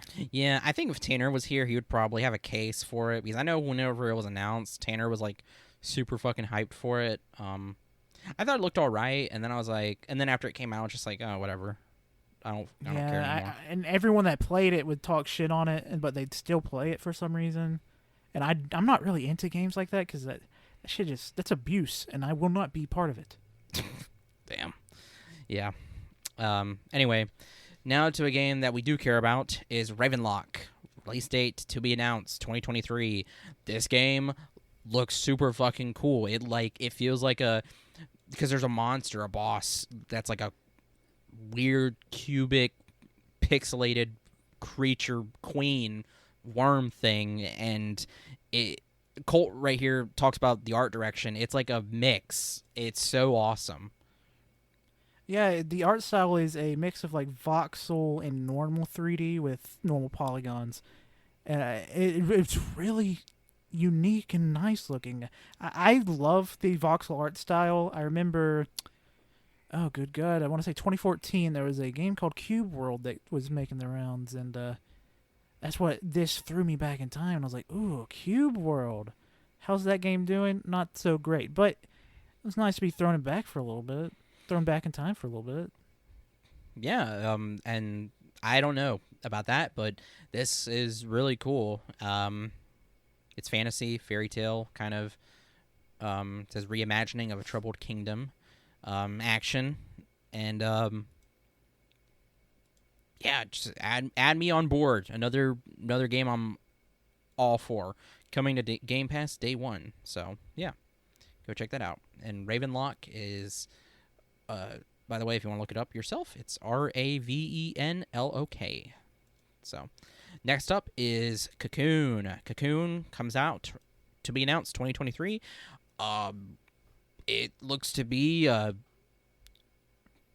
puzzle game. Kind of takes place in a cocoon. Now that the way it starts off, it's so aesthetically pleasing. Like it's like Journey.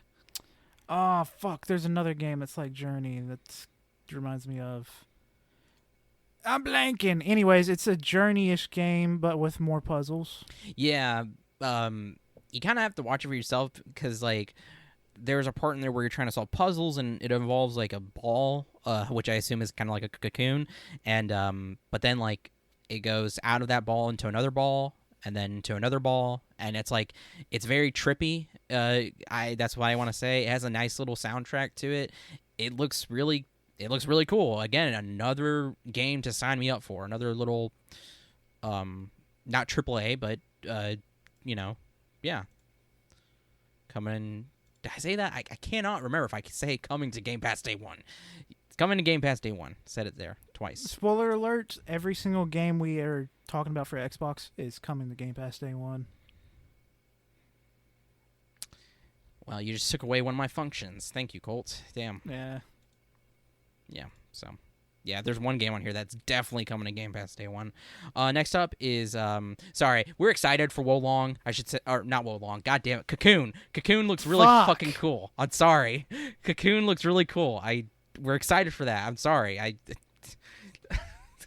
I thought what I had written would be enough, but like, anyway. So next game is Wolong Fallen Dynasty. It comes out in early 2023. That's all it said. It's the team behind Neo and Stranger of Paradise. Yeah. These fucking Ninja Theory... Oh, not Ninja Theory. It's Koei Tecmo game. Beautiful games that are super fun. If they keep the difficulty sliders that you had in Stranger of Paradise... then this game's going to be a good time, because let me tell you, Neo can be hard as hell. Yeah. So I'm looking forward to this game, especially because it's taking place in, I think it's Chinese, like ancient Chinese dynasty. I don't know shit about those. So I'd like to know. Yeah. I know it's not going to be factual, because I think there's demons and dragons, but it's fun. I mean, yeah, literally the front thumbnail is a dragon with one eye. It looks super cool. Like the design of some of the stuff in there. Yeah, it's coming to PlayStation consoles, so don't worry about, that Game Pass day one thing. But yeah, super cool. Next up, a pretty big announcement too was an actually big announcement was Persona 3, 4, and 5 coming to Xbox. Game Pass day one. First up is Persona 5 Royal, October 21st, 2022. Which technically the PS5 version launches on that day, but I only wrote the Xbox one because it's already on PS5, but it's going to get an upgrade. Yeah. Persona 4 Golden and Persona 3 Portable, they are MIA. We don't have a release date yet, but they will also be releasing on PlayStation exact same time, probably. But who cares about that? Because this is about Xbox, fucker. Yeah, they're on Game Pass day one for whenever they do drop. Great games. Fucking love these games. They will give you some fun times. I've played Persona games, not for a long time, say 2013, and it's just been a blast. Persona 3 Portable. It's not Fez, but it is a kind of like a visual novel. It's really good. And Persona 4 Golden was the best Persona game until Royal dropped, so I'd say definitely give them a go, please, so we can have more Shin Megami Tensei, more Persona, all those games. I want them ported to modern consoles. Yeah. Yeah, they need to be. A lot of, I know we talked about this before, but we'll keep talking about it again. We don't want stuff to get just lost forever in time, the ether. Need to port and bring stuff over so everybody from any generation can appreciate these games. Yeah. Show these fucking companies that you actually would pay money for their old fucking games. Because they'd be like, they don't give a fuck unless they're making money. So make sure they know. Which sucks because them $10 fucking dollars for an old game. I mean, it makes sense. They need to make. I mean, they're corporations and need to make money and stuff. But like, I don't know. They're works of art. Like keep them alive, I guess. Next up is a game that a huge game. It will only be on Xbox Game Pass day one. Now the release date's kind of weird. It's August. Sorry. Wow, fuck, we're going somewhere else. I know. August 24th, 1963. That's right. Who is it? It's your one, the only Hideo Kojima. He is also, if you don't know who he is a popular video game developer from Japan with the biggest dick and balls in town. Why do I say that? It's because his dick and balls are so massive. And that he came on this Xbox showcase just to announce, I'm making a game. And then he walked out of there immediately. That's it. And the only detail we got about it is it's cloud-based. That's it. That's the most important detail is that Xbox has been wanting to collab with Hideo Kojima. Kojima has been wanting to do a game. He said it's very important to him that he wants to do, and it's cloud-based. That's it. I hate cloud-based gaming. It's always been a rough thing to do. The only people that can enjoy cloud-based gaming is people with super good internet, and even then, there's always going to be some weird input lag. It's going to be a few years before we can experience cloud-based games to their full potential. And at the moment, I hate them, and I'm not looking forward to that. But it is a Kojima game, so I will still play it. But we're mad at you, Kojima. Not really. Yeah, I don't care. You're not exclusive. You're a fucking businessman. Make your wild games. Yeah.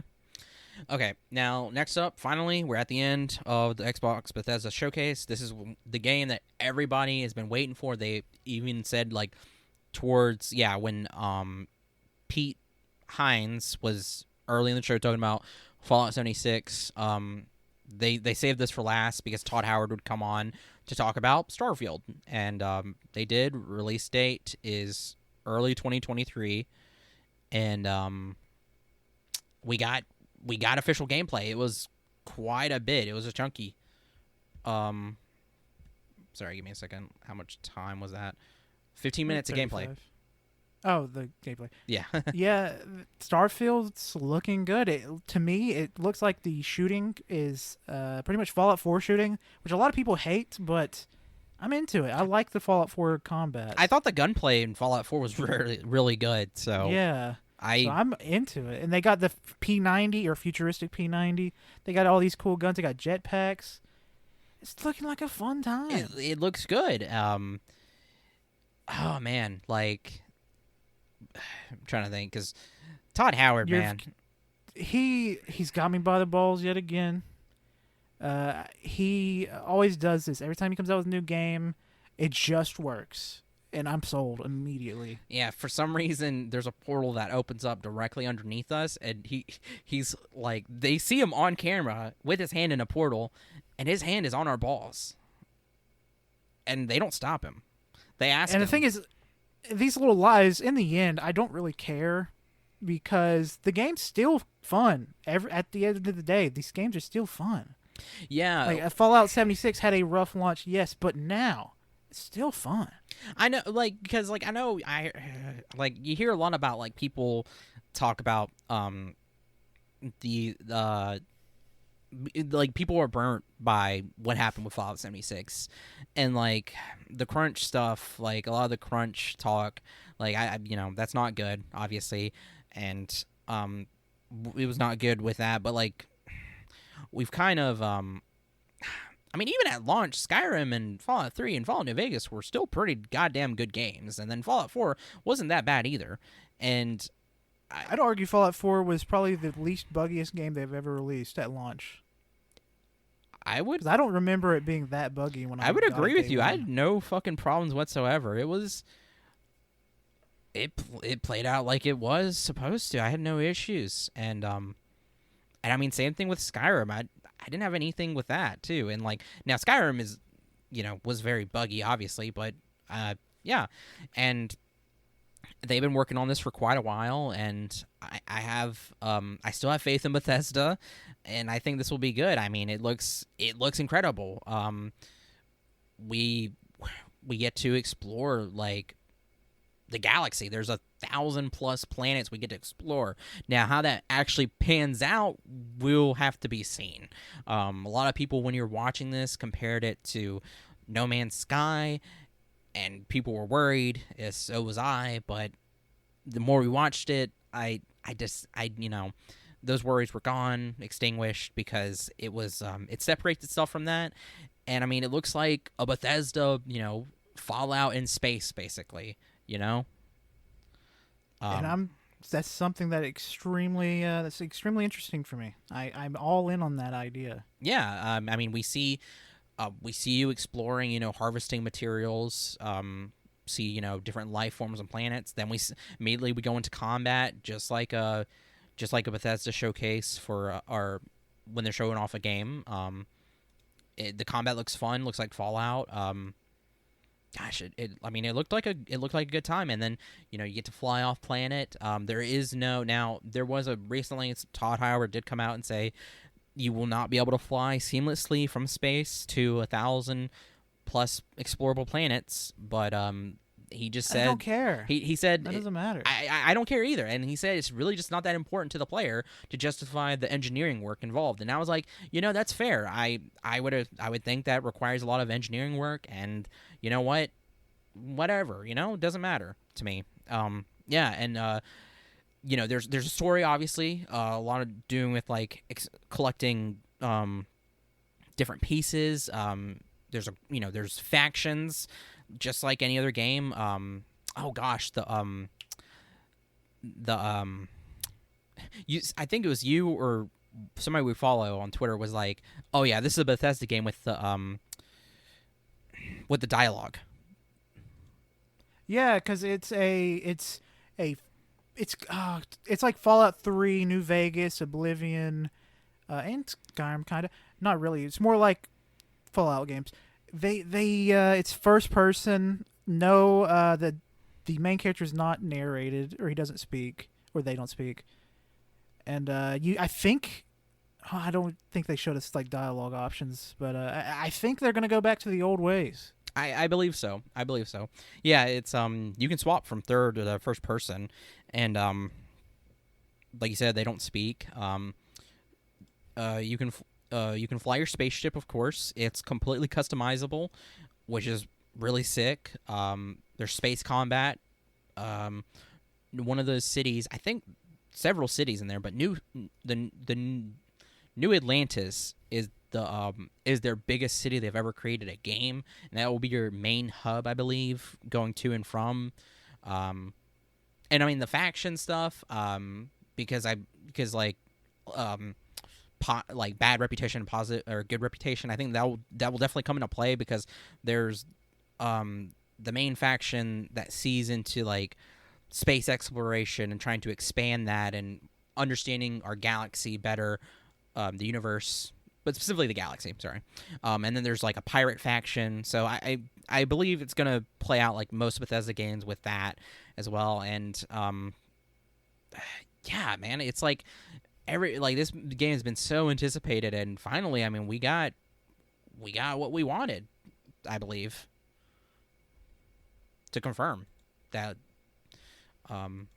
it's alive and well, and it looks like everything like a Bethesda space game would be. Now, Todd Howard, if you delay this game one more time, I'm gonna go in your house. I'm gonna cry. I'm gonna cry. That's all. No, I'm not. That's breaking and entering. I'll cry outside your house. Okay. Yeah. Okay. So, let's see. So we just reached the end of Xbox and Bethesda. That was the game showcase. It was. I mean, I know I said there was a few games cut out, but like if we cut out the bit ones, I mean, there was still so much though. So I mean, like that's a lot. Like that's pretty damn good of what they've shown. But yeah, and there's still a lot to be talked about with the. Let's give a teaser for the rest of the episode. We're going to be talking about the Summer Game Fest. We're going to be talking about the PlayStation State of Play that they did. So, I don't have a date for this, but we're going to go right into it. Summer Game Fest. I don't know. I don't have a date for when this happened. But this was a big event. This was this was 2 hours and 57 minutes long. It was very lengthy, which is a good thing. Very cool. Jeff Keighley hosted this. There was this part in there where he was introducing this and himself and what's going to happen, and I thought it'd be appropriate because he had this. He just says, he yells, "It doesn't matter. It doesn't matter your platform of choice." He didn't yell it like that, but I just thought it was kind of funny. I was like, "Damn, Jeff, aggressive, shit." June 8th through June 9th, by the way, for this showcase. Yeah, whatever. One of those days, early June. Yeah, no. Jeff Keighley was excited, and I don't blame him. This is a cool little showing so far. So first up, we have Street Fighter 6, release date 2023. That's all we have. This was actually announced at spoiler PlayStation State of Play. So yeah, and we got a for this we got oh god, Guile. Yes, Yeah, we gameplay got of to see Guile. the famous hairstyle yet again as he is fighting in his normal airfield. Yeah, and oh my god, it looks really cool. This looks like the best Street Fighter game. I like Street Fighter in the past, but this one's realistic, but it has style. It's got a cool graffiti style that happens when you do special moves, and it looks so good. It's like it's really cool because like when you do those moves and stuff, it has a graffiti style, but then it also has that comic book kind of like effect to it. It's really sick, and like you said, it has realism, but it's like a cartoon realism. Because there's no like these guys are so fucking beefy. Everybody's beefy, and I love it.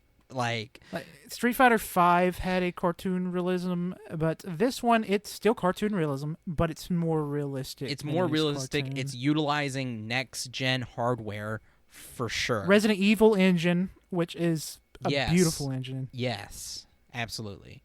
I mean, damn. Like there was a part in there where Guile, like I don't know if you noticed, but like it's hard to explain unless you're watching it and I'm showing you. But he does this little expression when he's about to do a move, and I was like, that's like he you see these tiny little expressions that they do. I'm like, they really did good on like this motion capture, or you know the animation, whatever you want to call it. They did a really great job, and it looks like to be like the pinnacle of like Street Fighters. Yeah, like this game was great. Got aged up characters. It's the most current of the Street Fighter games. It takes place the furthest in the timeline after Third Strike. It's got the beautiful graffiti, and then the leaked characters, which I do feel bad about because that was their roster. They're gonna show it slowly until the release date next year, and the entire roster got leaked. And it's a good ass roster. We got classics like spoiler. Juri Han and Cammy, that's my only two that I was hoping, and I'm glad they're here finally. God bless, amen. It's time to eat. Yeah, they look really good. Of course, there's other cool characters. There's other cool those characters. are my favorites. Chun-Li. And then Chun-Li's there too. You have Chun-Li on the dock. Yeah, but they weren't part of the leak. They were shown. When I know. First. I'm just saying, like, damn, she looks great. Yeah, she's 40-something. She looks great. Like that doesn't change anything. And I know that's not what you were trying to do. It just like you said, it was it's up to date and all the characters are aged. So yeah, but yeah, looks super cool. Next up is Aliens: Dark Descent. Release date, as far as we know, 2023. That's it. It's a top-down shooter, kind of like Diablo as a hunter. Oh, fuck, man. I don't give a shit, man. I'm sorry, Jeff. Why are you showing me this? I love Aliens. It's one of my favorite creature designs ever. But what the... I'm so tired of these top-down games. There's good ones, but then there's these... There's just so many of them, man. There's so many, dime a dozen. I mean, I don't know. It looks kind of cool because they had a cinematic trailer at first, and there was this cool moment where we see a new type of enemy. It's not an alien. It's not a xenomorph. It's something else, and it was really cool. But then it was showed it was a top-down shooter. Now, like, I don't know. It could do well. It could review well. I don't know. It could be good. I want an action first-person shooter, action horror game, where it's alien, not that fuck up Colonial Marines. Colonial Marines.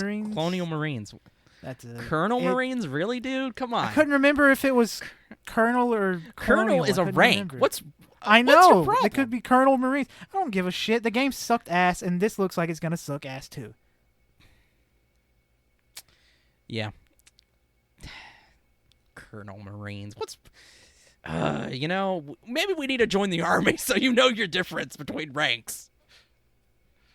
I'm good. I play Call of Duty. Damn. Got me there. All right, next game is well, it's inspired by the Alien genre, is Callisto Protocol. And God, I'm hyped for this. Yeah, this looks good. I was hyping it up to Wenzel. I was like, dude, you gotta watch these trailers. I caught up watching these, and I was like, holy shit, dude! Like, no, you're right. The Dead Space remake people have to be like shitting themselves right now, because holy shit, like, this looks incredible. This was shown 2 years ago at the Game Awards. It was just a cinematic trailer. All we knew that this was a spiritual successor to Dead Space. There was some body horror. It looks like it takes place in a prison. And then for some reason they said that this takes place in the PUBG universe. But then Glenn Schofield came out and said, no, it doesn't. But PUBG is great. It's just the same people that made PUBG. Yeah. Founded the studio. Some shit like that. Yeah, and we got a release date. We got gameplay. We got a trailer with gameplay as well. Because there's a thing on here. It's the Schofield cut, which is his specific Glenn Schofield. He was the one of the creators of Dead Space, and he's one of the founders and creators of this. And he had his own little cut of gore, gunplay, and stuff like that. And then him and Jeff had a little moment where they got to suck each other off. You know.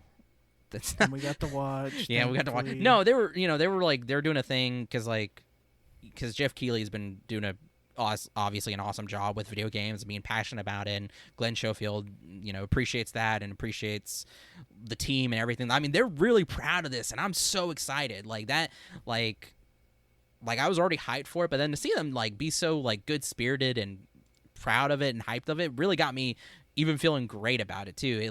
We also, Game Informer did like their own little story on it with a cover too. So release date December 2nd, 2022. This year, it's coming out this year, and the gameplay was insane. I mean, it's just like Dead Space. You have the stomping, the brutality of fucking of gory deaths, not only to you, the main character, but also to your enemies. You're fighting some looks to be alien monstrosities that have infected this place. Oh gosh, there's of course some type of weapon called the grip. It's similar to the kinesis module from Dead Space, where you get to grab stuff, and but it seems like there's more appliance to it in this. Weapons look cool, obviously, for dismemberment and for gunplay. Not like your usual from kind of. I mean, there's kind of like a pulse rifle feel kind of to one of them, and a kind of plasma cutter. The suit has a little health bar on your neck, just like Dead Space, except this is essentially Dead Space. It's essentially Dead Space, but not called Dead Space. But not Dead Space. Yeah, it looks really sick. I genuinely think that the people working on the remake of Dead Space, I think that game will still be fun. I still think it'd be good. But I think they're probably a little fucking scared by how good this one looks. Well, yeah. It just looks so good. And at the end of the gameplay trailer, it shows one of the most gory, gruesome deaths that I've seen in a video game. And it's got me interested even more. It was such a... I was laughing because it was a really brutal death, but I was like, this is just like Dead Space. I mean, hell, like you said, Dead Space remake will be good, and Dead Space is good, but this isn't Dead Space. This is Callisto Protocol, and it has its own uniqueness to it, and it's going to be incredible. I've so much... Like, I know I've said Elden Ring is, our game of the year, but I mean, like, there's still contenders, and Callisto Protocol might be that. I'm so hyped for this. I'm rewatching the death scene again. If you are on desktop or laptop, whatever, YouTube, they have this thing where it shows when you hover over the bar, it says where it's most replayed when you zoom in on it, and guess where the most replayed part is? The death scene. Yep, exactly where it is. And that's also important too, because whenever they did the Dead Space gameplay stuff for the game in the past, they would always just deliberately kill Isaac in the gameplay footage in the most brutal way, just to show off. And they did the same thing with this, and it's so good. I don't want to spoil it. I think you should go see. Everybody should go see it for themselves. Go check that out. It's only 3 minutes. But so next up is Flashback 2. I've never played the first game. That came out 30 years ago, but it's because it came out 30 fucking years ago. It came out 30 years ago. Fucking millennial. And I'm 23, about to turn 24, so I have no idea. Trailer looked kind of cool. Music's kind of cool. It's winter 2022. They didn't really give us gameplay, so I don't know how it's gonna be. They kind of did at the same time. Was that from That's gameplay. That was legit gameplay? It's the first game mid. This game kind of looks like it'll be mid too. It seems like stuff made for millennials. Yeah. No. I mean, we'll see. We'll see. Next up is a game that I don't think it looks mid. It is Witchfire. It's a game that Wenzel and I have talked about before when it first came back. All right, next up, we're skipping that. Shown. No, I'm just kidding. Yeah, no, me and Colt have been excited for this game. Sorry, I was doing a bit. This was announced back in 2017. It's been 5 years since we had anything about this. So when this was shown, I was like, what the hell? What the hell? Like, it's in What the heck? What the heck? Sorry, I don't mean to cuss. It's gonna be in early access soon. We don't know the release date, but it's gonna be early access soon. It's a first-person shooter. The guns are they're I don't want to say it's not modern. It's fantasy. Obviously, you're fighting what looks to be like, you know, different spirits and monsters and stuff. But like, it's really cool because some of the spirits and stuff have like a Spanish kind of look to them with their armor and stuff. But yet you're using like revolvers and SMGs. It's like early 1900s, late 1800s. Yeah. Yes, exactly. Thank you. It's late 1800s, early 1900s, and you're fighting different medieval demon spirits? Medieval monster creature spirits, demons. Yes, it looks. It's Doom. It's basically gameplay-wise. Yeah. It feels like that, and looks visceral, looks brutal, and I'm excited. Fast too. It looks fast. Quick. Yes, it looks very quick. That's also where you get the Doom aspect of that quick gameplay and gunplay. Yeah, super sick. And that was legit gameplay too, I should say.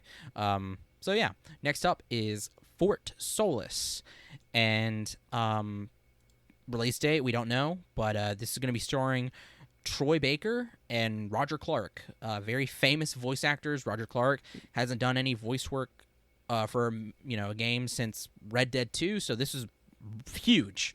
This is huge. So big. If you don't know Roger Clark, Wenzel said Red Dead Redemption 2. That's his lesser known role. His most known role is when he's talking about jelly beans. He's like, I like jelly beans. You like jelly beans? That is true. That is his most known role. So whenever you get a chance, look up Roger Clark jelly beans, and you'll have a good time. Or Arthur Morgan jelly beans. It's so weird they did a crossover. It's so funny. Yeah. It's good. It's funny. And Troy Baker, I love his voice. I think it was dumb he did the NFT stuff. He backtracked on it after he got bullied like a loser-ass nerd. But I think his voice is still legendary. His voice is still legendary. So, as far as we can tell, this is another... Because I know people... It was so weird, people complaining about this, but it was it's another horror... Or, sorry, he says tight thriller that takes place in space. Looks like to be Mars. I might be wrong. It might be a completely fictional place, but it looks like... No, it's Mars. It's Mars, because Roger Clark specifically says Mars and Earth. So, it takes place on Mars... tight thriller, exploration, and these two characters that Troy Baker and Roger Clark play are in conflict. Something's happening. We don't know. Yeah, we barely saw gameplay, but to me it seems like it'll be a heavily narrative type game. Oh, yeah. Absolutely. And it looks interesting. Oh, gosh, sorry. Something else I was going to say about it.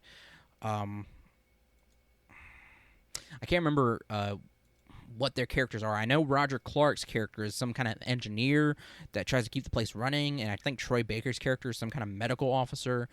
So that there's that tidbit there. We don't know the release date, obviously, but it seems like they've been working on this for a while because they contacted them back in 2020 during the pandemic. So yeah, and then there was actually a part in there where Troy Baker was quoting their stunt coordinator, which it was interesting hearing their process a little bit. But there was a part in there where Troy Baker was talking about how there was something they couldn't do, like act out, because it was just like he was like, this is tough, you know. And the stunt coordinator was like, oh, you will, and it will be glorious. That's what he said, and they were able to do it. It was like some kind of fight scene. It was pretty cool from that. But yeah, it looks really sick, and this is where we're going to cut off. Yeah, all right. We'll see you in the next part. Oh fuck, we're at an hour. Jesus. Bye-bye. Bye.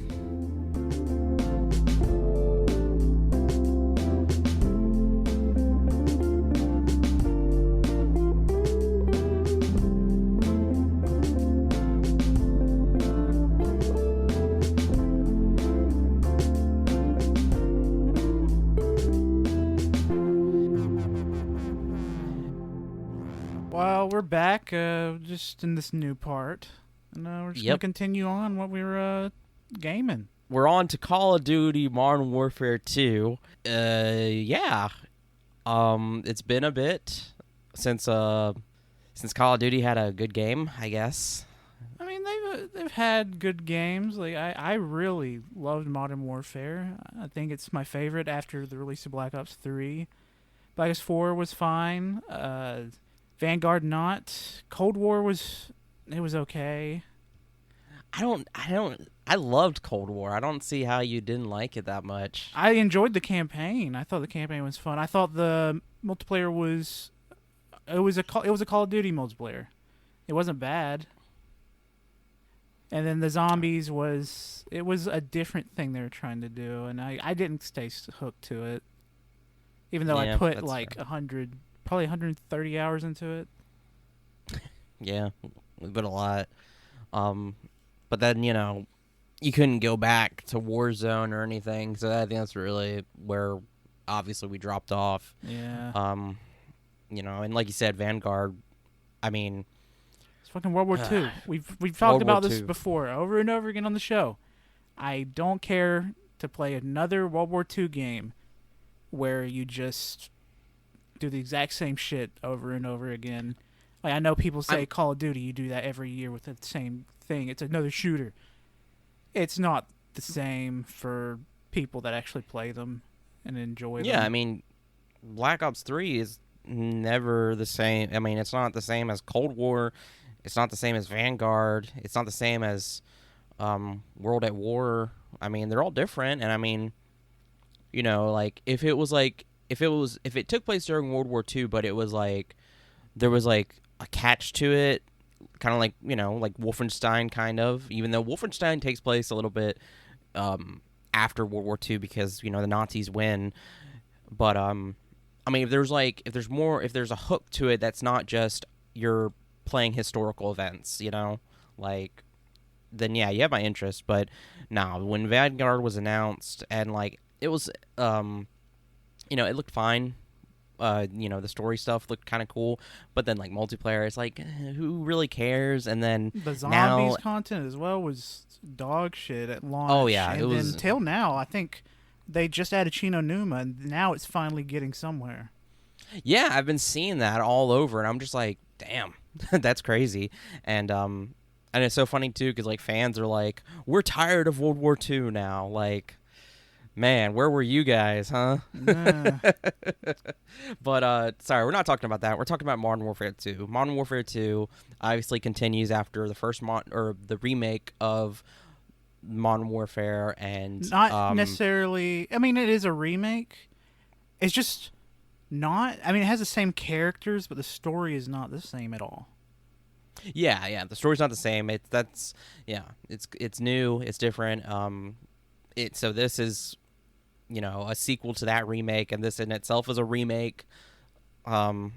because remake, it's a remaking of it, so that's why I say remake specifically, because if it was remastered, it would be just the game, but like with the better graphics. But this is like stuff has been changed, especially in Modern Warfare 2. There's new characters. Ghost is, of course, he's been like the poster child kind of Modern Warfare 2 for a while. Even in Modern Warfare, they had the seasonal updates. They added Ghost in, and he was pretty big. Yeah, and the thing is, it's like, okay, spoiler, but in Modern Warfare 2, Ghost dies, like, not early on, but, like, he dies kind of after the middle part of the game, I guess you want to say. But other than that, he's not really much of a character, other than that he was famous for being British and had a cool skull mask, which is now tainted by terrible people. Yeah, and but now they're bringing him back. It looks like he might have more of a role. They might, because I remember, just like everybody else, everybody was pretty pissed whenever he died.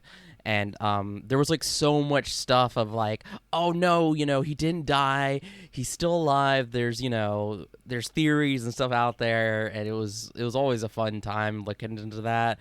But now it seems like they might change stuff. I don't know. I can't even remember if Makarov was in the first game. I might have to replay the first game's campaign before this comes out. Well, if I can, I don't know if they'll let me, because I'm a bastard child apparently. But I can't remember if Makarov is in the story, and if he is, I don't think they can do the no Russian mission. And as someone that recently replayed it on Modern Warfare 2 Remastered, that mission's rough. It's way rougher than 10-year-old me could really understand at the time. Yeah, no, absolutely. And like, it was rough then, and now being more aware, it's even rougher. Oh yeah, especially just with how popular stuff happens these days. I'm not gonna say it, but it's just something that you can't do anymore, for good reason. Yeah. I don't think it needs to be done. Yeah, I don't think that mission is a necessity. Leave it in the past. They could do a lot of different stuff. If anything, I think they should actually save Ghosts. Don't kill them off. I think that would be kind of interesting. There's a lot of interesting stuff they could do. And this gameplay that we got, it was pretty damn sick. It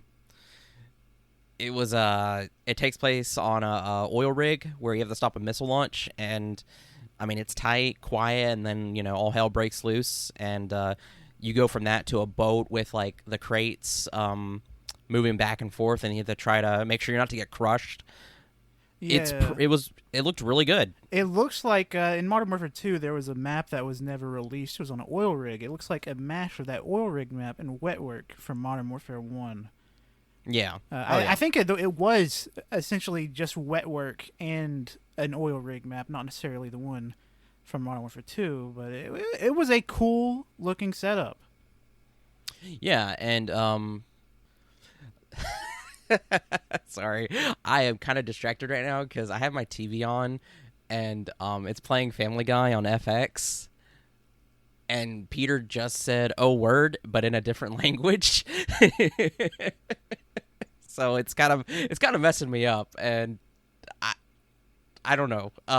Anyway, yeah, and one of the cool announcements that they had for this too was they're going to be using a different engine, and Warzone is going to be updated, so it'll be Warzone 2.0, and that's a good thing, especially for us, because we're pretty certain that Colt, because, FYI, for those who don't know or maybe not remember, Colt was banned from Warzone because he had ACAB as clan tag, as his clan tag. God.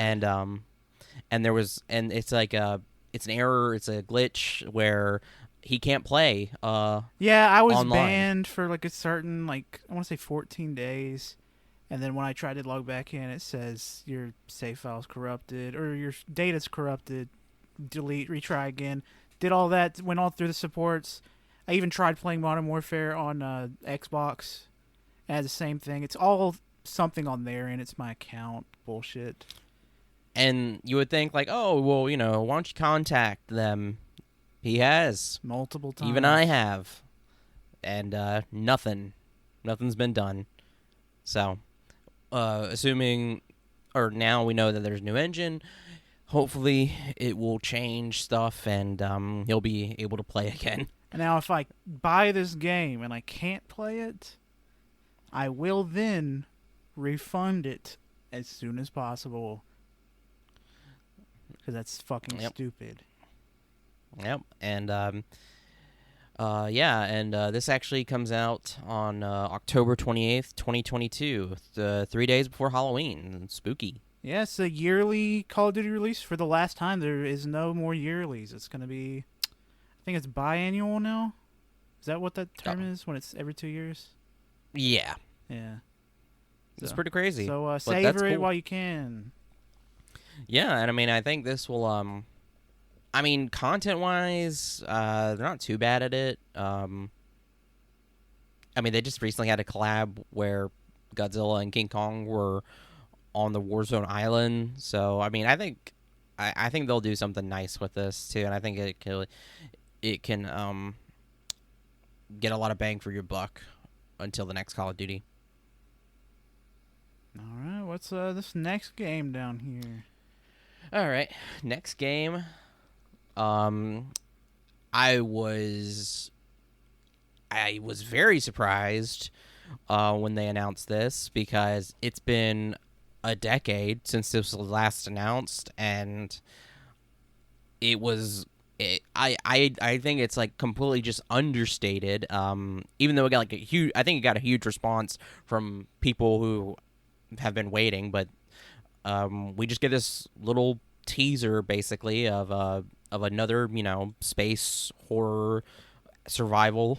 I'm pretty sure you're on a moon base, and it looks pretty eerie. There's some the aesthetic is really analog, not like hyper futuristic. Definitely futuristic, but like I said, analog. And they're, you have this gun that kind of run like, I'm not saying obviously the title yet, but it's a gun that looks like it's like a combination between a pistol and a VHS player and old TV. It's really cool. Doesn't look threatening, but at the same time it's mysterious. There's robots, and the game is routine. Damn, we took a long time to say the name. I just like suspense. I don't know. But yeah, you want to do this? That fucking gun thing. I'm watching the trailer again just to get some refreshing. It looks so cool. One thing I am worried about this game is that it's going to be like Dying Light, and I'm not a big fan of that. And I don't like the running from the monsters. I prefer to fight the monsters if possible. That's why I like Resident Evil so much. In Resident Evil 8, you could even fight them. Even if they're not killable, I think it's fun to be able to fight back.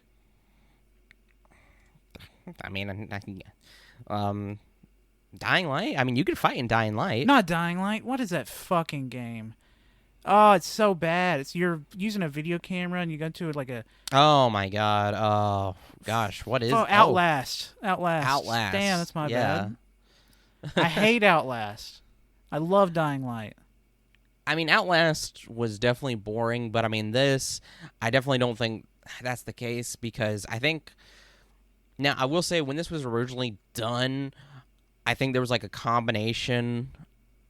Well, no, I think it was definitely, when this was originally announced back 2012, 2013, it was like, it was more focused on survival, so like there wasn't, I don't think, any action, and there was I know 5 years after that, there was an in-depth, they put it on indefinite hiatus because there was, I think, some funding issue or some creative issue, but it looks like from this, they have the name, they have the base idea, and I think they've reworked it. So now there is survival, but there is still looks like an action element to it. But you're probably limited on resources, I'm going to assume. I that's what I think, at least. It looks gorgeous. It looked gorgeous when it was first announced a decade ago, and I mean it looks even better now. And the soundtrack is going to be done by Mick Gordon, so that's going to be sick. Yeah, and if you don't know who Mick Gordon is, he did the Doom 1 and kinda Doom Eternals soundtrack, because I know there was some conflict there. He did some parts of it, but they butchered his work apparently. Yeah, but it's still, he's an amazing musician, composer.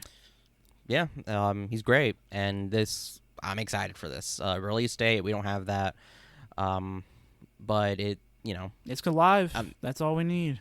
It's live, yeah. Next up, we have Highwater. This is a new game where it's elites, rich, upper class people have left, I guess. The world has basically ended or gone through a very huge climate change disaster, obviously. World's flooded, and you play as survivors, going from island to island to get supplies, find more survivors, and it looks pretty cool. Yeah, it looks like it could be an interesting little game. It reminds me of... oh my god, what the fuck is going on? We just started. This is the second day of recording. We recorded yesterday. The first 2 parts were yesterday. We decided to do the third part the next day. Yeah. What is that game where you play as it's emotional, and you're like a little spirit, and you're riding around your little boat over at Apocalypse City? It's an indie game. Came out about 2 years ago. A spirit? No. Fuck. You bought it. Oh, is it Sea of Solitude? Sea of Solitude. There it is. It reminds me of Sea of Solitude. It kind of, I get that. I still need to play it. Gosh. Yeah, I get the same vibe. There's some interesting elements to it, because there's, I say interesting, we got some interesting shots, I should say. And there's also a radio, too, that was kind of funny at the very beginning, where it's like, it talks about the elites. It's like there's rumors that the elites have escaped and went to Mars, and those are just not true. I thought that was funny. But yeah, it looks pretty cool. Its release date is to be announced this year. So next up is American Arcadia. And I was really surprised. This looks really cool. Yeah, it looks very nice. It's it's like a Deathloop. It's kind of with the 60s, 70s aesthetic. Yes, but not as detailed as Deathloop. It's a cartoonish. Yeah, it's stylistic, obviously. Kind of same to actually Highwater, kind of. Yeah. Definitely different though. Not exactly the same. But because facial features and stuff. The people in Highwater didn't really have facial features. Anyway, this is interesting because it takes place in a city. I'm pretty sure it's called Arcadia, and the city is under constant surveillance. But it's a TV show. It's a TV show that's called American Arcadia, and it's like the Truman Show. Colt has it written here, the Truman Show, but low ratings will get you killed or captured. Yeah, and, the thing that Jeff said at the beginning of this little announcement is, you get low ratings, you better start running. So I didn't know if that meant you get killed or something or bad captured, happens. because like now like you have to do stuff.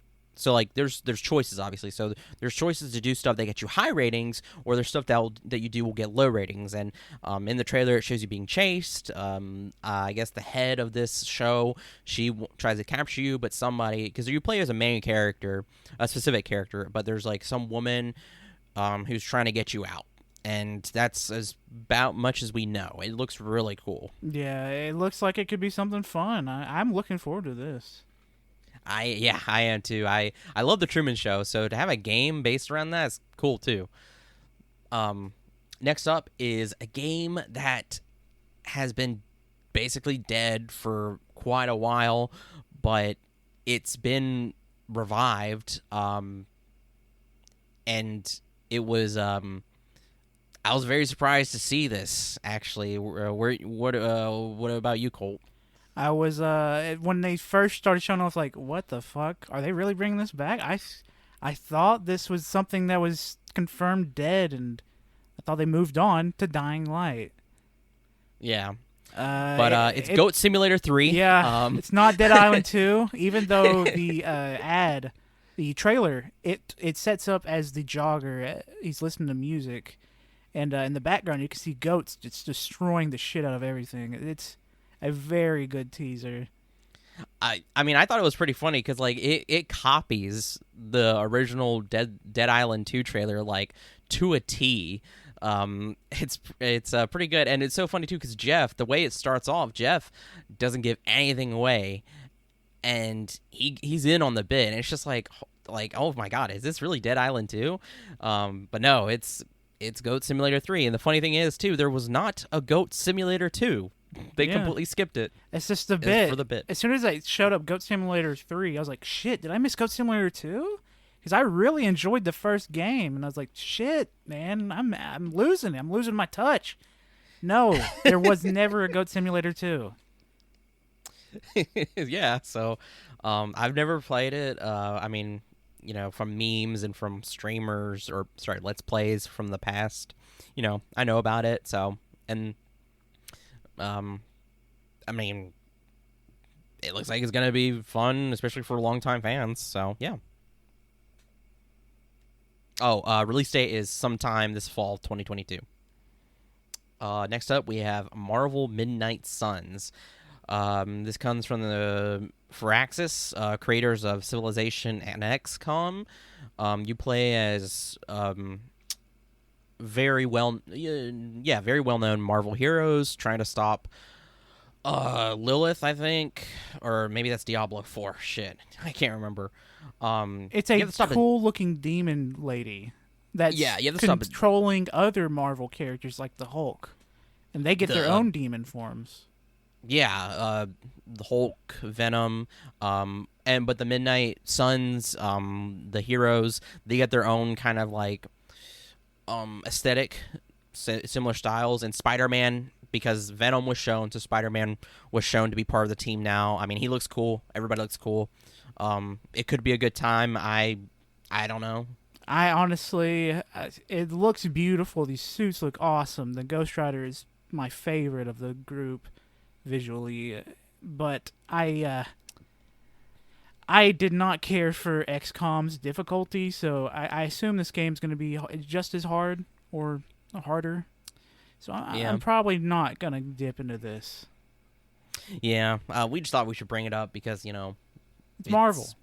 It's Marvel, and it's from these creators, so for anybody out there, might give it a go. Not us, you. But release date is October 7th this year, so, stay tuned for that, or keep a lookout for that. Next up is Cuphead, The Delicious Last Course. DLC, release date June 30th. It's more Cuphead. It looks awesome. The lady who was up there, she talked about how they really honed in and refined their the animations, the characters, the bosses and stuff. And I agree. It looks, the little boss fight that we got, it looks cool. And Cuphead was never bad, so I'm excited to try this out when I feel like I can take on Cuphead. Yeah, I never beat the first one. I got probably halfway through it, but I gave up because it's fucking hard as shit. We talked about this. It's so hard with Hollow Knight. I can't do it. Like these 2D platformer games, their difficulty is nothing. Their difficulty is way more compared to Dark Souls or anything from that branch. It's fucked up how hard this game can be. Yeah, I think because you could probably break it down in a lot of ways, 2D, and they give you so much less room for error, while games like Dark Souls and Elden Ring, they give you so much room to where, like, if you mess up, like, it's more than likely your fault, but, they're much more forgiving, I'd like to say. Yeah. Yeah. But, If you love Yeah. Cuphead, check it out. It looks beautiful, beautifully animated. Yep. Yeah. Next up is Neon White. Release date is out now. It's out. It's all right. It's released. Yeah, finally, because like Colt has written here, it seems like it's been the most marketed indie game ever. And let me tell you, I don't fucking care about it. I don't. I'm sorry. I mean, it just. I don't. The gameplay looks like something I'm not interested in. The best thing about this is the music's done by Machine Girl, and I fucking love Machine Girl. I've listened to. Let me check Spotify. I have their page open right now. How many songs do I have? I've got. Well, only got 11 saved, but good God, I have them in rotation almost constantly when I'm reading manga, and it's the equivalent of banging on your head with a hammer constantly, and it makes me feel good. Yeah, that's a way to describe it. I was gonna say maybe if you're banging on your head, if you have like a iron plated head, I guess. I think it just looks. I don't think it looks interesting. I think it's kind of boring. The only good thing, like you said, is the music. That sounds pretty sick, but I'm sorry. I don't care. Have to bring it up though because, like we said, it's been marketed so much. It's appeared in so many showcases. Finally get it out. It's not our Morbius, but it's Borbin time. Next up is Pedro Pascal. I don't know. There was a dude in the Warframe DLC that looked like Pedro Pascal. That's it. That's all I have to say about that. I gotta look it up. Next up is What the fuck is that, Pedro Pascal? What the hell? He has his face, but the hair is what's making me think it's not. The hair is fucked up. No, I know. That's why when I looked at him, I was like, oh, that guy looks familiar. But then, like from certain angles, his face, I'm like, is that Pedro? Is that him? Anyway, next up is Honky. What the fuck? Well, fuck you too, then, bitch. Calling me a honky on my own podcast. I'm sorry. I'm so. Oh my god. Okay. I'm not gonna say that. I mean, I can say that right, but now that I've said honky, it's stuck in my head. So it's Honkai Star No, Rail. Honky Star Rail, Zenless Zone Zero. It's two different games. I branched them together. I put them together on the dock because they're essentially. I have the same feelings about both of them. Yeah. The release dates is coming soon. One of them, Honkai Star Rail, is a futuristic fantasy. You're in space. They didn't give much in the trailer. And then there's Zenless Zone Zero. It's a cyberpunk similar to... shit. My brain's not working today. It's not... There's another anime game that came out recently that's leaving my mind. Honky, whatever. Honky anime cyberpunk. It came out recently, and that's what it reminds me of. I mean, is it Somnium Files? No, I love Somnium Files. That game's good. Oh, are you talking about a bad game? It's not bad. It's mediocre, and I'm struggling. I have it downloaded, and I'm kind of playing it. I gotta Google it. All right. Stay tuned. What? Scarlet Nexus. There we go. God damn it. Okay. Yeah. Anyways, it reminds me of Scarlet Nexus. They don't look bad. It's just I don't like Genshin Impact's weird pay to win or pay to get stuff they actually care about stuff. So I'm worried it's going to be like that unless it's a single player game that you can buy and play with good combat, because I think the combat in Genshin Impact good. So if it's like that, I'm interested, but if it's just Genshin Impact RNG bullshit, I have no interest. Yeah, I don't know. I wasn't really interested when I saw this, so I don't really have much to say. Next up, release dates for that. It just said coming soon. Next up is TMNT Shredder's Revenge. It is out now.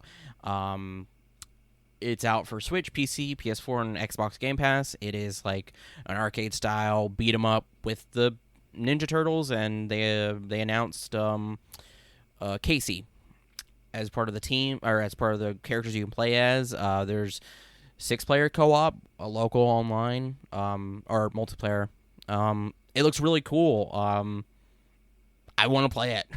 That's yeah. I'm only interested if they're eating pizza and they're not a side-scrolling beating up. That's my only way I'll play it. It looks cool to me. Anyway, next up is One Piece Odyssey. This game. All right, next up, I'll do it. Soul Hackers. No. Then you'll No, I'm skip just Soul Hackers 2, and then because there's a bunch of anime games that I would be interested in. No, go ahead. One Piece Odyssey release date is 2022. Colt's read One Piece, so he has more attached to this.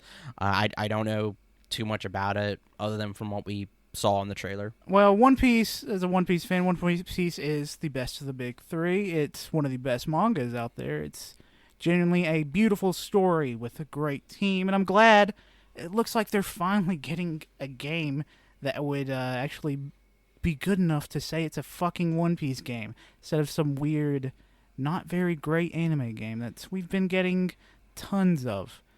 This game looks great. It's essentially a Dragon Quest game, but you play as the One Piece team. I think it's pre-Wano. It's definitely pre-Wano. I'm not sure if it's post the fucking Dressrosa. I don't know. But it looks really beautiful. I'm all in. As an anime fan of One Piece, fuck yeah, give it to me. Check it out if you love One Piece. Yeah, no, it looks. It looks cool. You get to play as One Piece characters, and I don't know. It would be kind of sick to have a good game to be like, yeah, this is a great ass anime game, One Piece. So, I'm not plotting for its downfall. Because if you sounds were, bad. that would be mean. That would be mean. I don't want it to. I want it to be good. It looks good. It looks fun. Yeah. So, next up is Soul Hackers 2. That is release date for August 26, 2022. I don't know. I don't know anything about this. This Soul Hackers 2 essentially is, it's a second game in the Soul Hackers series. It's part of the Shin Megami Tensei universe. None of the games are connected other than there is the same creatures that are in the Persona games, Shin Megami Tensei games, Soul Hacker, and then there's a bunch of other side games that have released over the 40 years since the first Shin Megami Tensei game came out. I don't know how old the first one is. It's very old though. And this game looks like it'd be a fun time. That didn't really give much in the story away. And I'm trying to avoid story stuff too because I want to go in as blind as I can. But the English cast looks pretty good, and I usually play these in English. I know that's a sin. But I really enjoy the English work in these Atlas games. So I'm looking forward to this game. Next up is Metal Hellsinger. Release date is September 15, 2022. Demo is out now. It is a rhythm-based, visceral action game similar to Doom. Some fast-paced gunplay that, you shoot to the music. You shoot to the. There is a thing in your reticle area where these lines will go up to these other lines, and as soon as they line up, you shoot and shoot and shoot, and then you'll have a rhythm essentially. And with the more kills and the more lines you hit, the music picks up, and then once the music finally picks up all the way, you get the vocals coming in, and like bands like Surge from System of a Down, and it's got Nemesis, the lead singer from Nemesis, doing another song. That was the one that's part of the demo, and that song goes so fucking hard. I played the demo 3 times. At the time, I think it was like 70 something, 80 something in the world on completion. So I thought that was pretty braggable. I highly recommend it for Doom fans. Sorry if you don't have rhythm, because you will fucking suck at this game. But it's super good if you have a little bit of rhythm. Yeah, I mean, and I mean, hell, it might help you with your rhythm, honestly. So give it a go. But yeah, the rhythm thing might discourage some people because I know I suck at rhythm. But I'll give it a try. I'm open to trying stuff. So If you yeah. like metal music, just give it a go because the music's top tier. It's so fucking good. Their demo's out. It's only a 10-minute demo. It's so fun. And it's free. And it is free. Please play it. I'm trying It's to a sell demo. this game. I do not get any money for it. I just want there to be more of this. Yeah. All right. Next up is Nightingale, release date to be announced. It's like oh gosh, it's first person, and you have to survive. You have to build like a camp and forage and stuff like that. But then also too, there's like this takes place in a place called the Feywilds, and you make these cards, and you have to make this portal, and through these cards, you get to travel to different dimensions. You can alter your destination, and there are specific like creatures that are tied to different dimensions too. It was really interesting. It looked really interesting. It's cool. Yeah, it's got a lot of cool stuff going on for it. My only issue is the gameplay aspect of it because it's on the edge of being a game like Rust and The Forest. Yeah. With the online mechanics and scrounging around, building your base, Ark as well. I'm not big into those games. Those just aren't for me. And if this game is actually pretty much just like those, I'm definitely going to have to pass, even though the steampunk fantasy is really cool. Yeah, I'm the same way. And like the movement was kind of wonky. That's where I kind of saw that comparison of Rust and The Forest. But we'll just have to see. Next up is Warhammer Darktide. Release date September 13th, 2022. That's 2 days after 9/11. Yeah, so there's going to be a memorial in the game. Not really. I don't know where the fuck that came from. Essentially, this is the third game that's like it, made by in the Warhammer franchise. It's basically Warhammer Left 4 Dead. You fight the hordes of creatures. I don't think they're zombies. They're just creatures trying to kill you. Creatures, soldiers. It varies. It's you have 4 different, I guess, classes. It's not like your usual, because they had like the Space Marine one or the Space Marine ones. There's multiple. I've always been interested in playing one of those. I think it was one that looked really cool. It had a really cool looking design for the Space Marines. I don't know much about it. I think it was Space Hulk or something like that. I heard it was in terms of like its story or something, it was but like playing it like with friends, it was like a really, really fun fucking time. So that's kind of all I have to say about this. I'm interested in it, for one, because I love Left 4 Dead. Left 4 Dead games are fantastic, and that's exactly what it reminds me of. And I want to fight the hordes. I haven't had a game where I fought the hordes in a long time. Yeah, that's fine. That's fair. Yeah.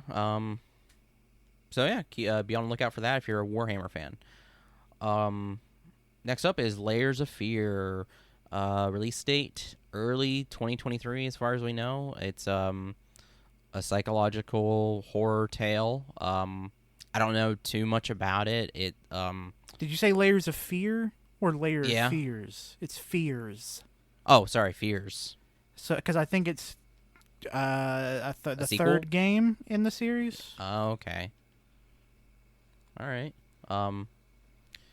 Yeah, I mean, we didn't really get any gameplay. I think we just got like a cinematic trailer. I think there was gameplay peppered in, but I think that gameplay in this game it's more narrative, similar to what's eating Edith Finch, whatever the fuck. Oh my god, Vanishing Ethan Carter, stuff like that. But it's horror. It's something that's not necessarily interesting to me, because if it's a horror game, like I said earlier, let me punch you to death. The enemies.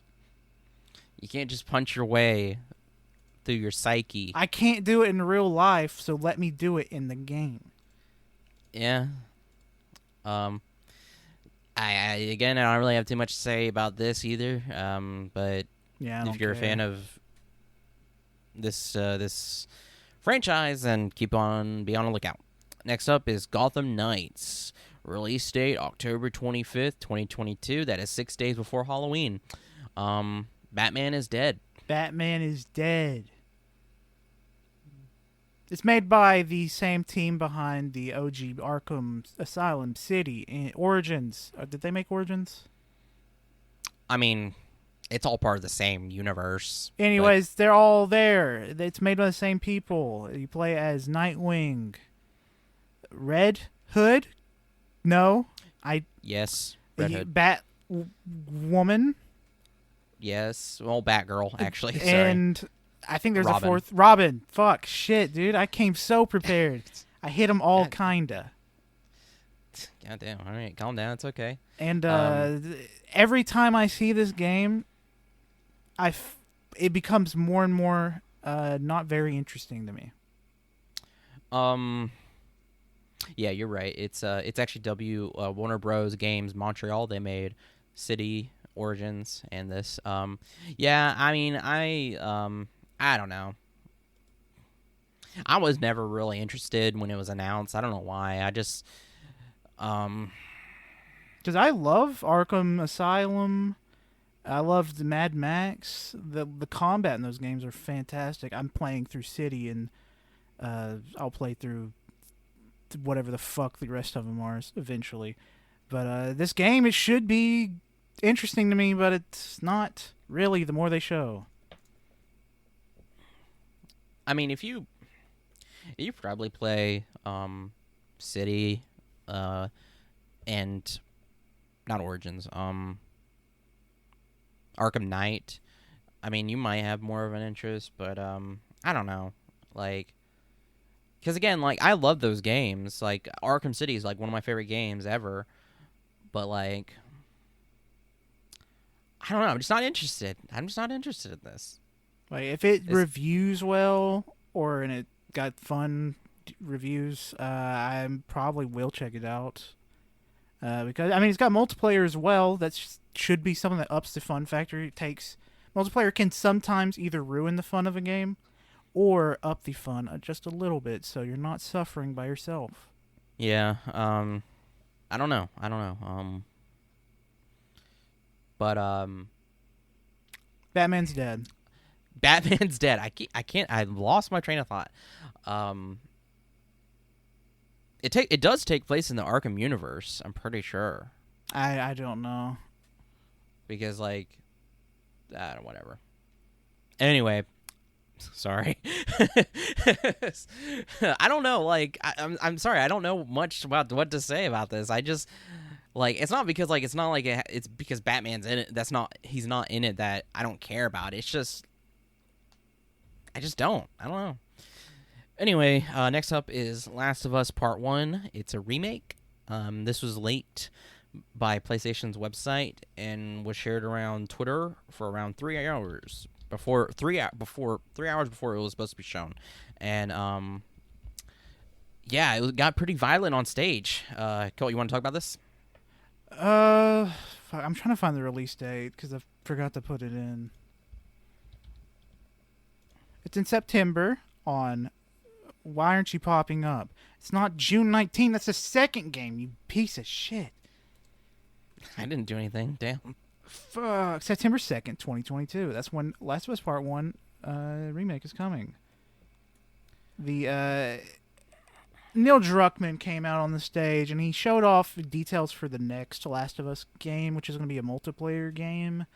Kind of giving me Division vibes, but it was just one fucking picture and a description. But the way he described it did sound pretty cool. He was about to show off the trailer for it, and he's like, yeah, let's show this trailer, I guess, even though it's already been shown. Twitter's ruined my fucking life. It was just funny because they leaked it way before the show actually started. And you can tell Jeff and Neil were very unhappy about that because it was the finale. But Jeff was pretty unhappy because Neil beat the shit out of him. Neil punched him in the chest 65 times on stage. That's weird because you have it written on here 83 times in the chest. Yeah, I miscounted. Yeah, no, it was pretty crazy. Neil was not happy, and I don't know why he got mad at Jeff. Jeff didn't do anything. No, that didn't happen. No. But they were pissed. They were actually were upset. But I mean, it looks good. I mean, they've They remade it. That's from the ground up. It's a new game, new models, but it's the exact same. I've said it before. I don't know the reason. The game came out less than 10 years ago. I don't see the reason to remake it. The first game was good enough. Just fucking make something else, please, Naughty Dog. Just make another game. Hell, make Last of Us Part 3 if you want. You did not need to make this game again. It's completely unnecessary. I mean, it will be fun. I will play it. But there's no point. Yeah. Wow, I'm tired. Oh, you want to go to bed? I hope this is their Skyrim, their GTA 5. No, I don't want this to be releasing over and over and over again. This is my curse to you. No one wants that. Just release it once on PC, call it a day, because they don't have it on PC. Now, if it was that, I think Tanner would be fighting for his life because how mad he would be. Oh, Tanner would be so pissed. He'd be like, this game fucking sucks. I've only played 4 hours of it. It's so bad. It's so fucking bad. Doesn't make any sense. But yeah, that was wow, I'm sorry. I just got so fucking tired. That was the end of the Summer Games Fest. They had like another portion to develop Day of the Devs. I don't really talk much about that. I have some games from that I'll talk about later. But yeah, there was a lot from that. It was pretty damn cool. You have anything to add, Colt? No, that's it. That's all. The game show was. It was a fun time. It was a good long one, 2 hours long. I don't remember if we said that. Yeah, we did. But anyways, it was long. We said it yesterday. I can't remember. Great time. No, you're fine. You're fine. Yeah. It was good. So now again, we're going back we're going in reverse order. So next up is. Sorry, burp. God damn, what is going on? PlayStation State of Play. It was only 30 minutes long. It wasn't long. They showed some stuff a little bit, and it was a nice, tight little showcase. First up, we have Resident Evil 4 remake.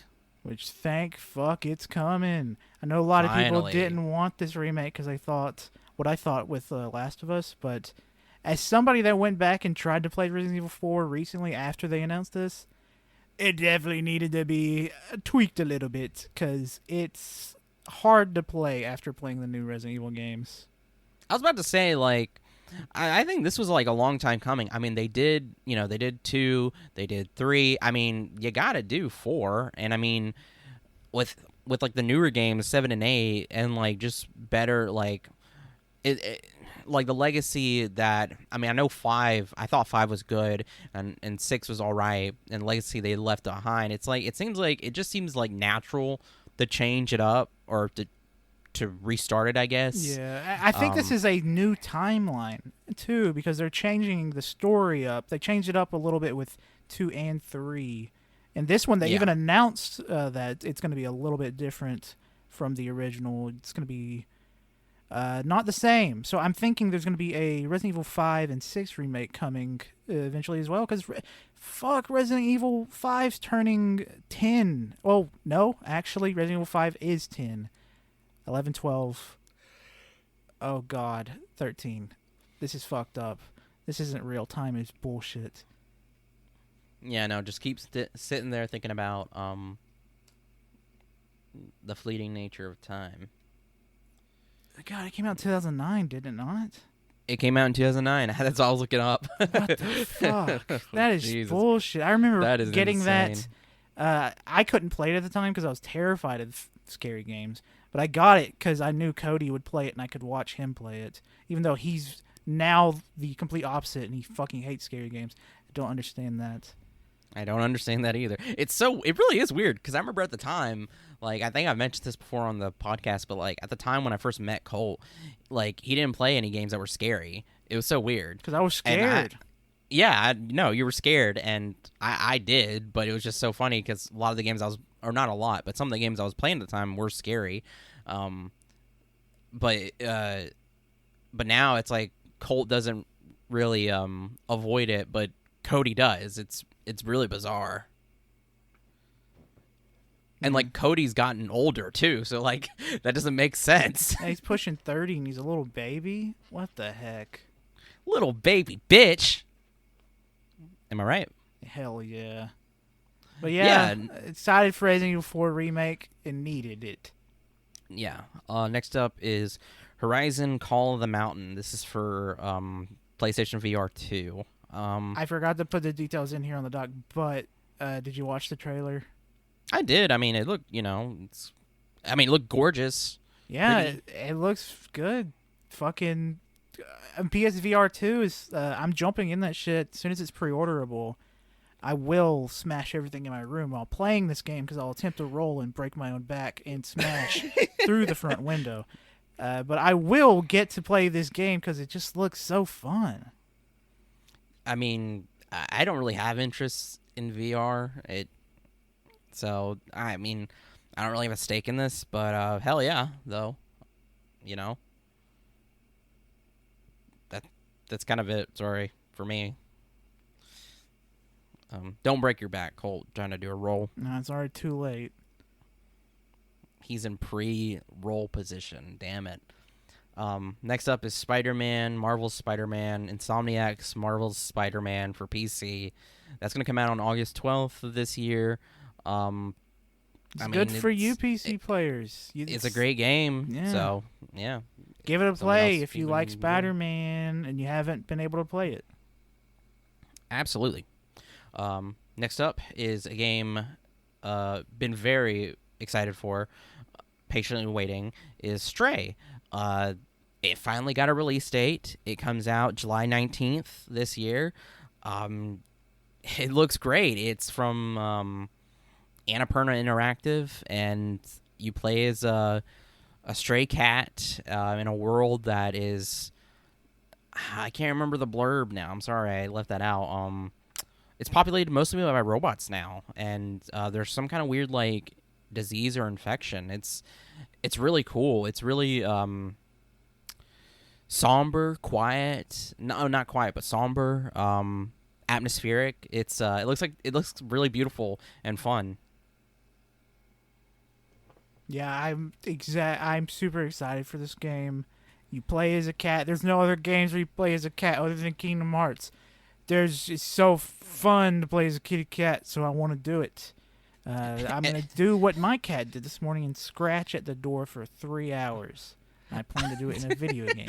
I was about to say, like, Colt just told me that, and I think that'd be funny because, like, in the trailer too, all of the robots were just terrified of this cat, and there's even a part in there where the cat jumps on top of a roof, but being a fucking cat, it decides to walk on the only place where there's just bottles lined up and knocks them all down.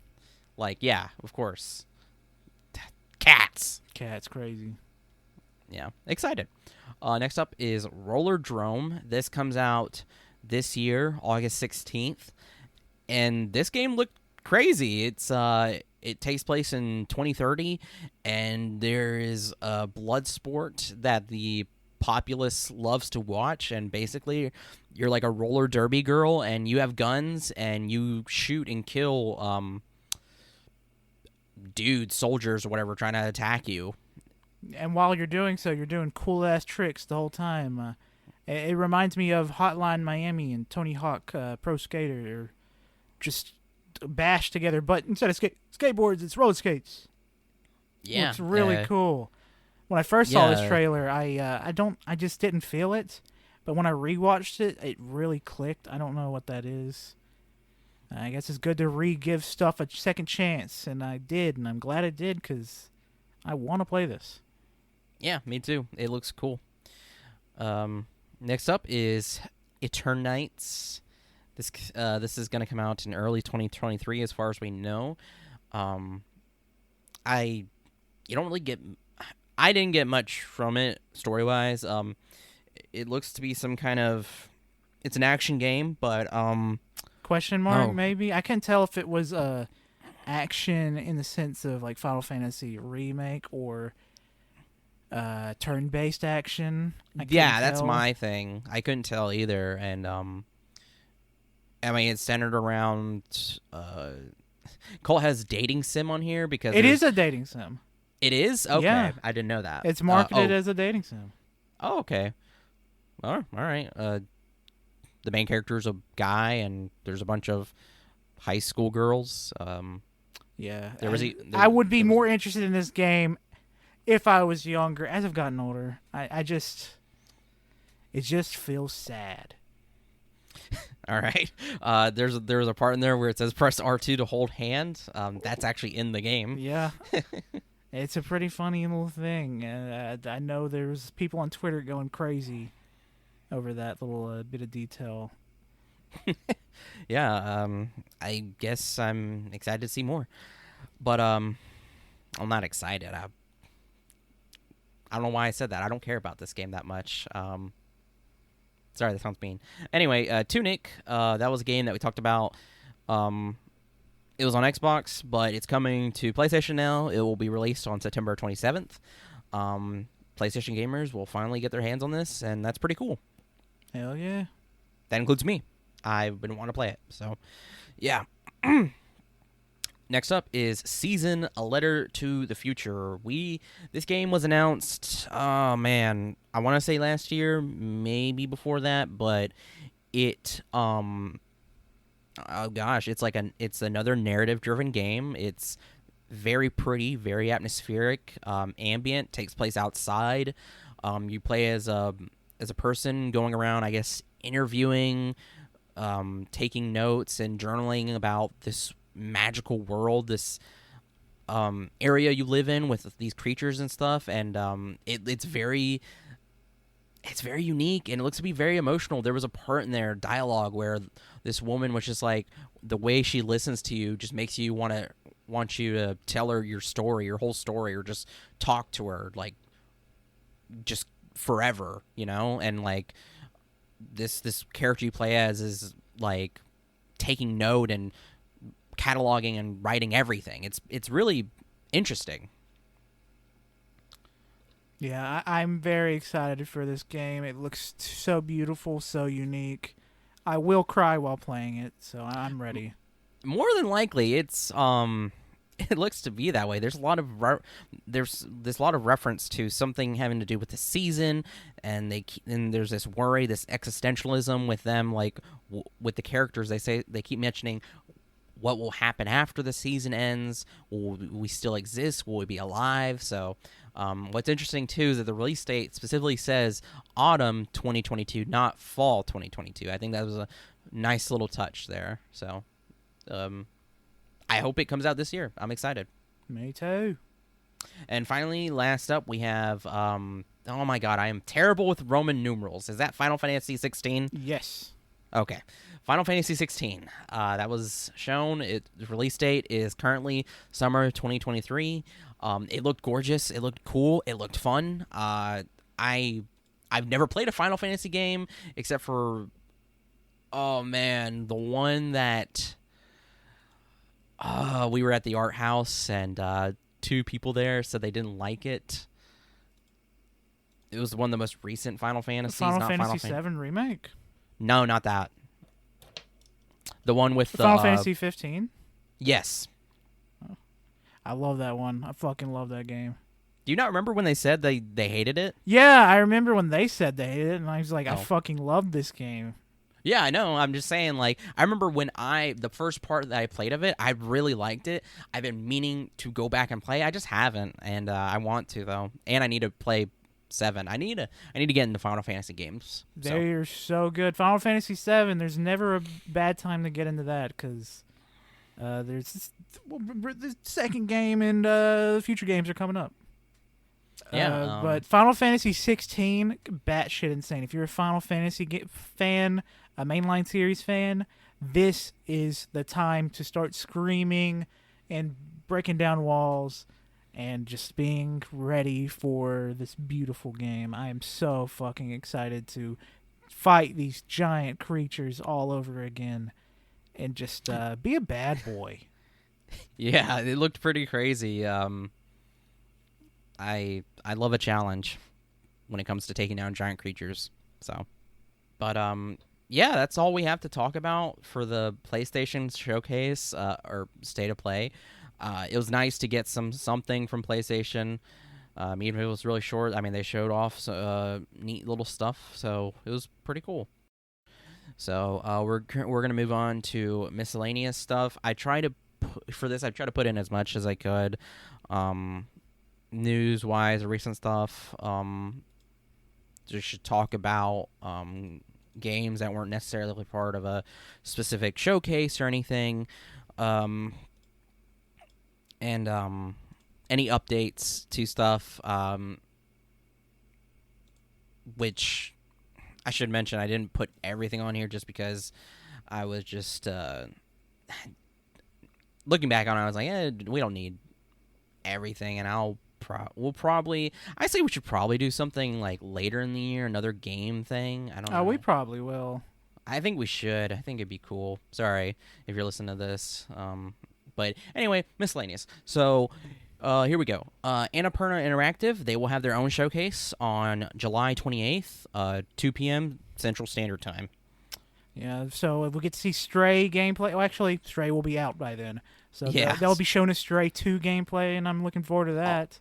Yeah, we'll get to play as 2 cats. Oh, you actually have it multiplayer? Now I'm in. Okay, actually, yes. That'd be actually kind of sick.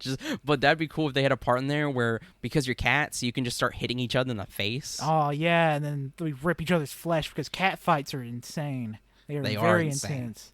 They are. They're very traumatic. Oh, God. Next up... Crisis Core, finally getting a remastered. Crisis Core Final Fantasy VII. You finally get to see the past, the story of Gungaga. Me, Gungaga. Jack. Oh, man, he's crazy, dude. Zach. I'm so fucking ready for this game. I wanted to play the PSP game whenever a remake came out, but I couldn't because I didn't have a PSP. So it's finally being here, and I'm so excited for it. And then on top of that, we got Final Fantasy VII Rebirth coming winter 2023. Crisis Core is coming winter 2022. So we're going to have 2 major Final Fantasy games on top of Final Fantasy 16 coming out next summer. We are eating good to be Final Fantasy fans. I'm so fucking ready for it.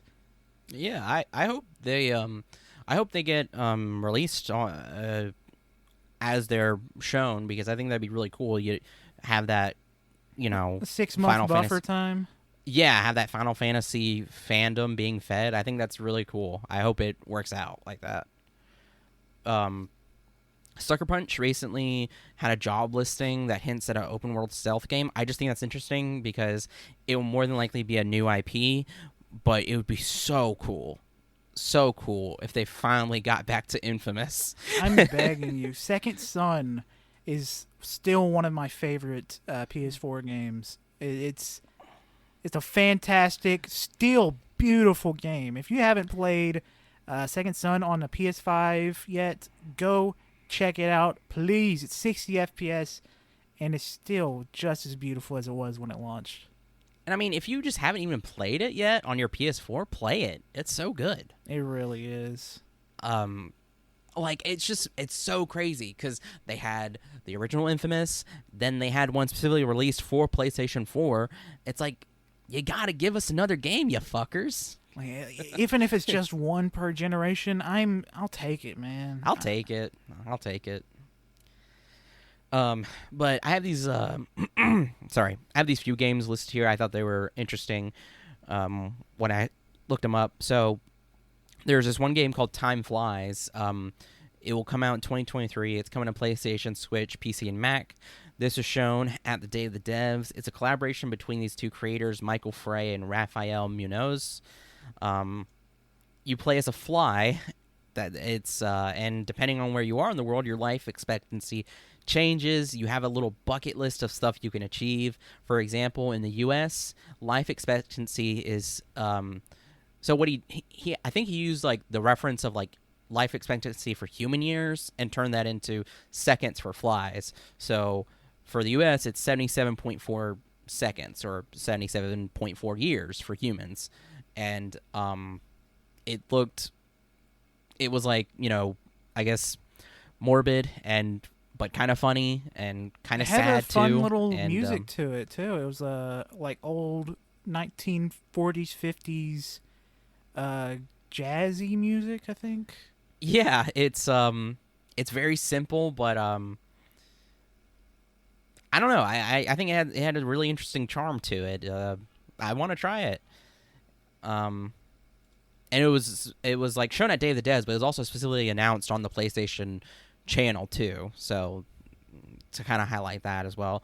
Next up, also shown at Day of the Devs, was Planet of Lana. We had that shown last year at Summer Games Fest. It's still supposed to come out this year. We still have 6 months in the year, so we'll see. It's coming to Xbox and PC. It's this beautiful, pretty hand-painted game. It was specifically described as taking place on a different planet, not Earth, throughout time. And you play as Lana on this planet. Robots invade. Your sister's taken, and you have to try to find her. You make friends with this little creature. It looks gorgeous. It looks beautiful. And I mean, one of the guys working and one of the developers, I believe, he talked about how there will be stuff that will leave impressions on you even after the credits roll. Or they're hoping, and I think it will. I think this will be another emotional and gorgeous game. I don't know if you remember, Colt. Oh yeah, I do. I am looking forward to it. All right, cool. Next up is Slave Zero X. Release date, we don't know yet, but it's going to be coming to all consoles, and you can wishlist it on Steam.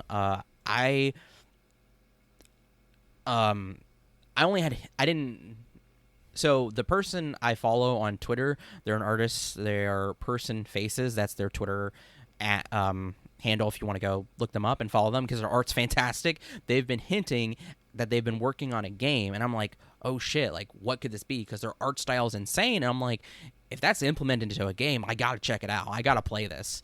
And so it was announced. It is the art director, again the same Person Faces. Their name is Francine Bridge. She's done the art for it. They called it a spiritual prequel. She coined the term though to Slave Zero, a cult classic hack and slash action adventure game. Yeah, it's not the same though, as in the sense that the original is a third-person robot shooter. This one's not third-person; it's a 2D sprite side-scroller with 3D backgrounds that looked like a PlayStation 1 game, which is a beautiful touch, adding to the aesthetic. Yes, there was actually a really cool part in there where there was like a creature chasing the character, and it was in the creature was in 3D. It was really cool. No, this game looks so badass, so sick. I'm so excited. It was so funny too because I retweeted this how excited I was for this game, and then the developer behind it was just like, yeah, this game, we're super excited. You can kill as many cops as you want, slash them up. So cyber cops. I thought that was pretty funny, and yeah, I'm excited for this. God, I just saw the creature part of the trailer. I'm so fucking excited for this game. Oof, God, it looks so fucking good. Next up, there was a Devolver Digital showcase, so we'll briefly mention the games that I think stood out from that. First one up is Angerfoot, release date 2023. It's an FPS shooter where you are angry and you kick a lot. Yeah. That's what you do. That's it. And it looks really funny, really good. There's a part in there where the character's driving. They're drinking, they have a vape, but they're driving with their feet. And it looks really good. It's coming to PC, but I hope it comes to consoles. So oh yeah, it will eventually, because it just looks too good to not come to consoles. Yeah. Oh yeah. And then, man, I think this is my favorite game that they showed. Plucky Squire. Yeah. This comes out in 2023. It comes out to PS5, Xbox Series X, Switch, and PC. I think this makes really great use of the next gen technology, because it starts out as like a fun little picture book adventure, and then it completely transitions into the 3D world. It's seamless, and I think it'll be crazy cool. It's just the way the storybook looks. It's so beautiful, because it takes place, like Wenzel said, at first in the storybook, and you're viewing the storybook as a top down, and you can see the desk, and on the desk pencils and all random shit you'd find on a desk. And then when he finally jumps out of the book, he just like wiggles his way out, and it's such a beautiful way that they did it. And I want to see it in full motion. We only got a 1 minute long trailer at this event. Yeah, and like what they show though, it's like it looks like there's so much in the world of the storybook, and then it's like you have so much of the 3D world to explore. Man, it looks so cool. I'm very excited for this.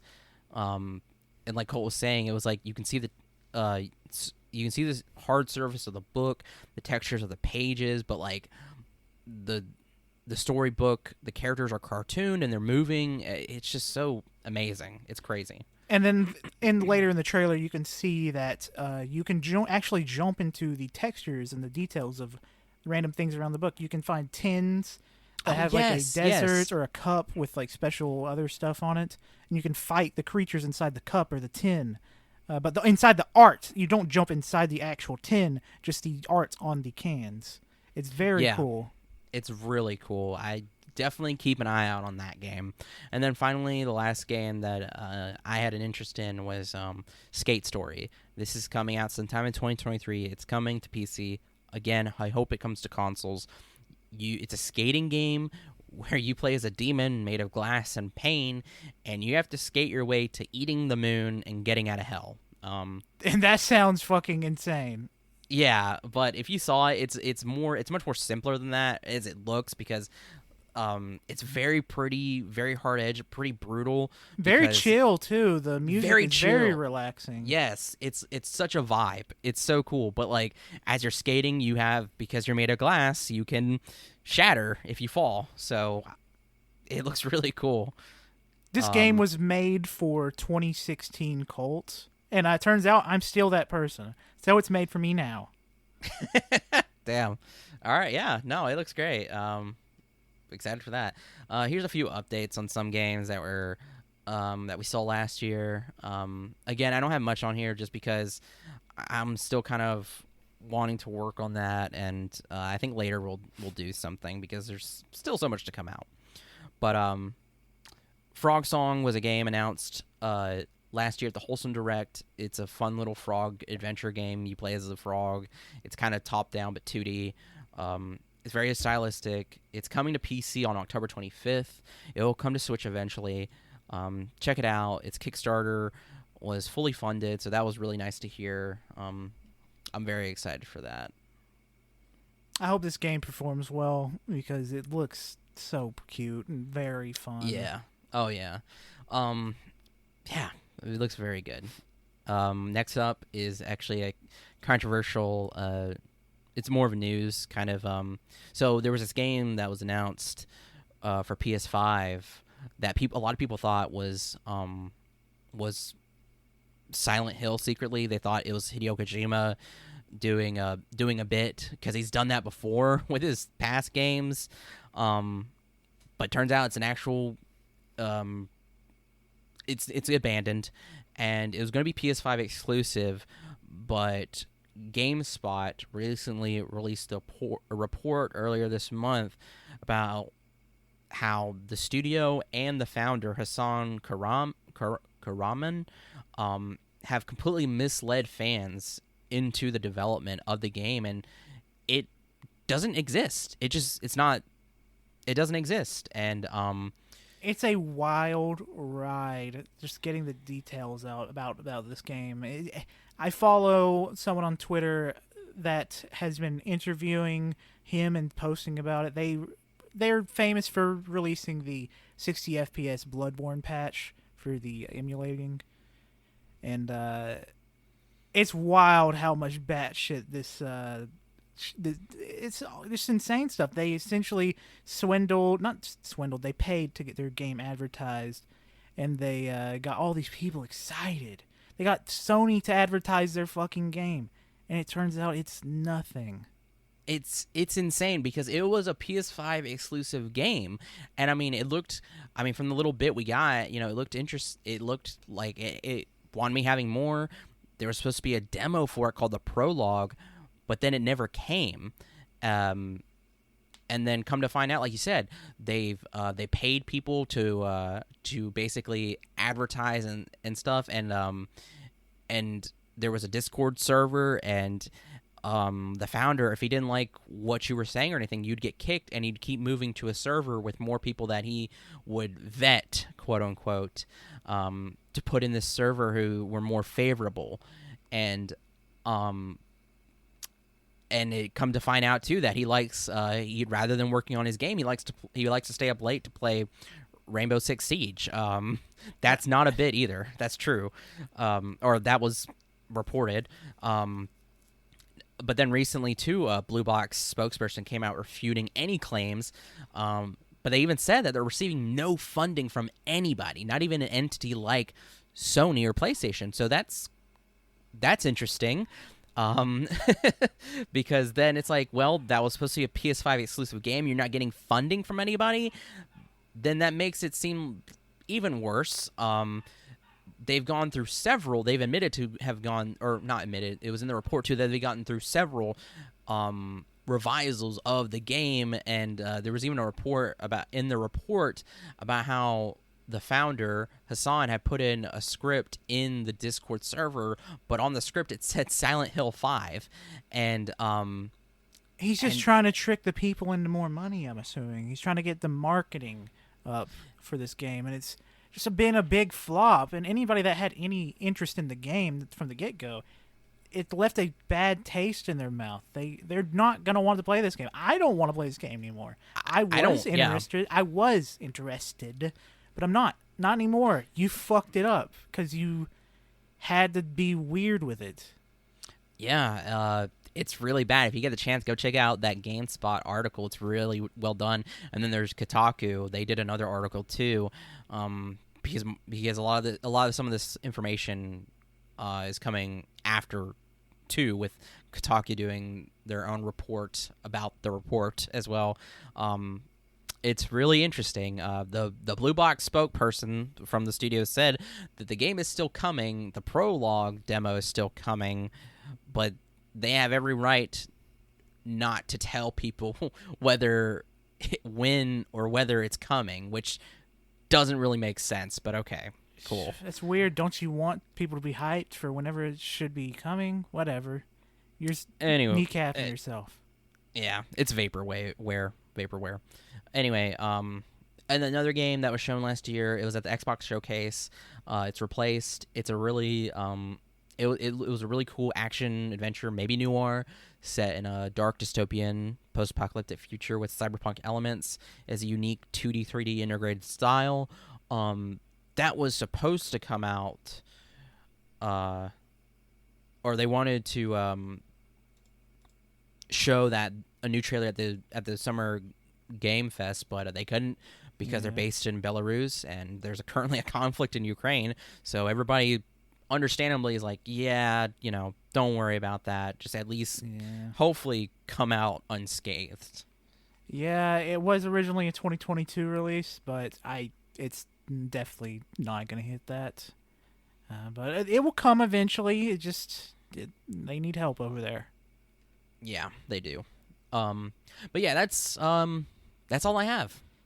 Yeah, that's been the mid-year gaming special, I guess. Like, there's been a lot of news this year, and we did not get to everything. Good God, if we covered everything, Patrick would beat us with a mallet. I'm pretty sure he's going to beat us with a mallet regardless, because he said, don't go over 3 hours, and guess what? We're over 3 hours. We're more than likely over 3 hours, and also I have to say, too, it's like, I thought this could be done, but, it was just too ambitious. I'm really sorry. Sorry about that. Thank you for listening. This was a fun little time with just me and Wenzel here. We don't do this that often. We did 1 or 2 or 3 last year. I can't remember. But we probably are going to have to do this more because we love our video games and we will continue to play them. Yeah, well, I definitely think we should cover more. I think it would be, I know we're not a news site or anything, but oh, no. I just think it'd be fun to talk about video games. But yeah, we're currently at 20 minutes over, so we should probably go ahead and wrap it up. My name. Yes. Oh shit! You want to do the main plugs? Yeah, I have to do the main plugs. I'm sorry. So thank you for listening. This is you can follow AYCH All You Can Hear on Twitter at All You Can Hear. God damn it. Damn, that's tough. Oh my God, Pat, if you're listening, just cut that out.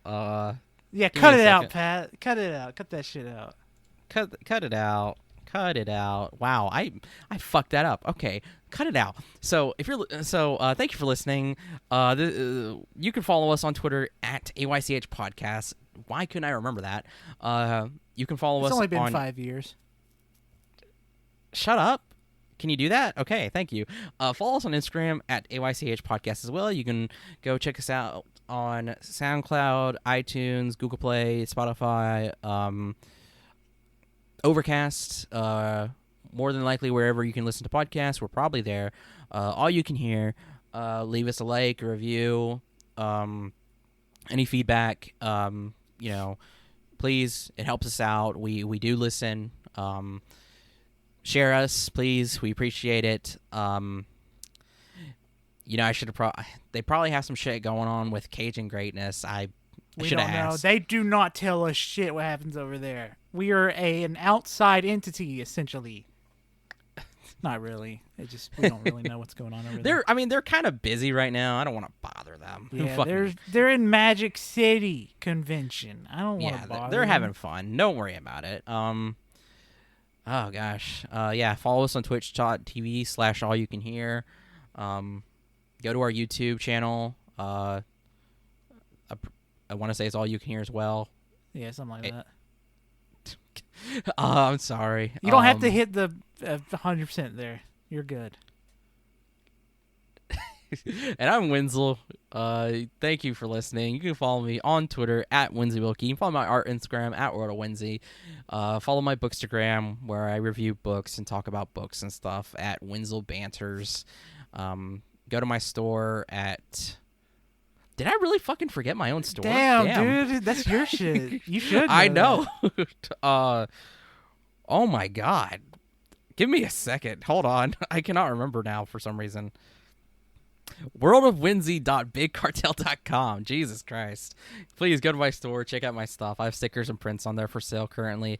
And you can also go to my link tree. I have my Goodreads and Letterboxd there along with my store link.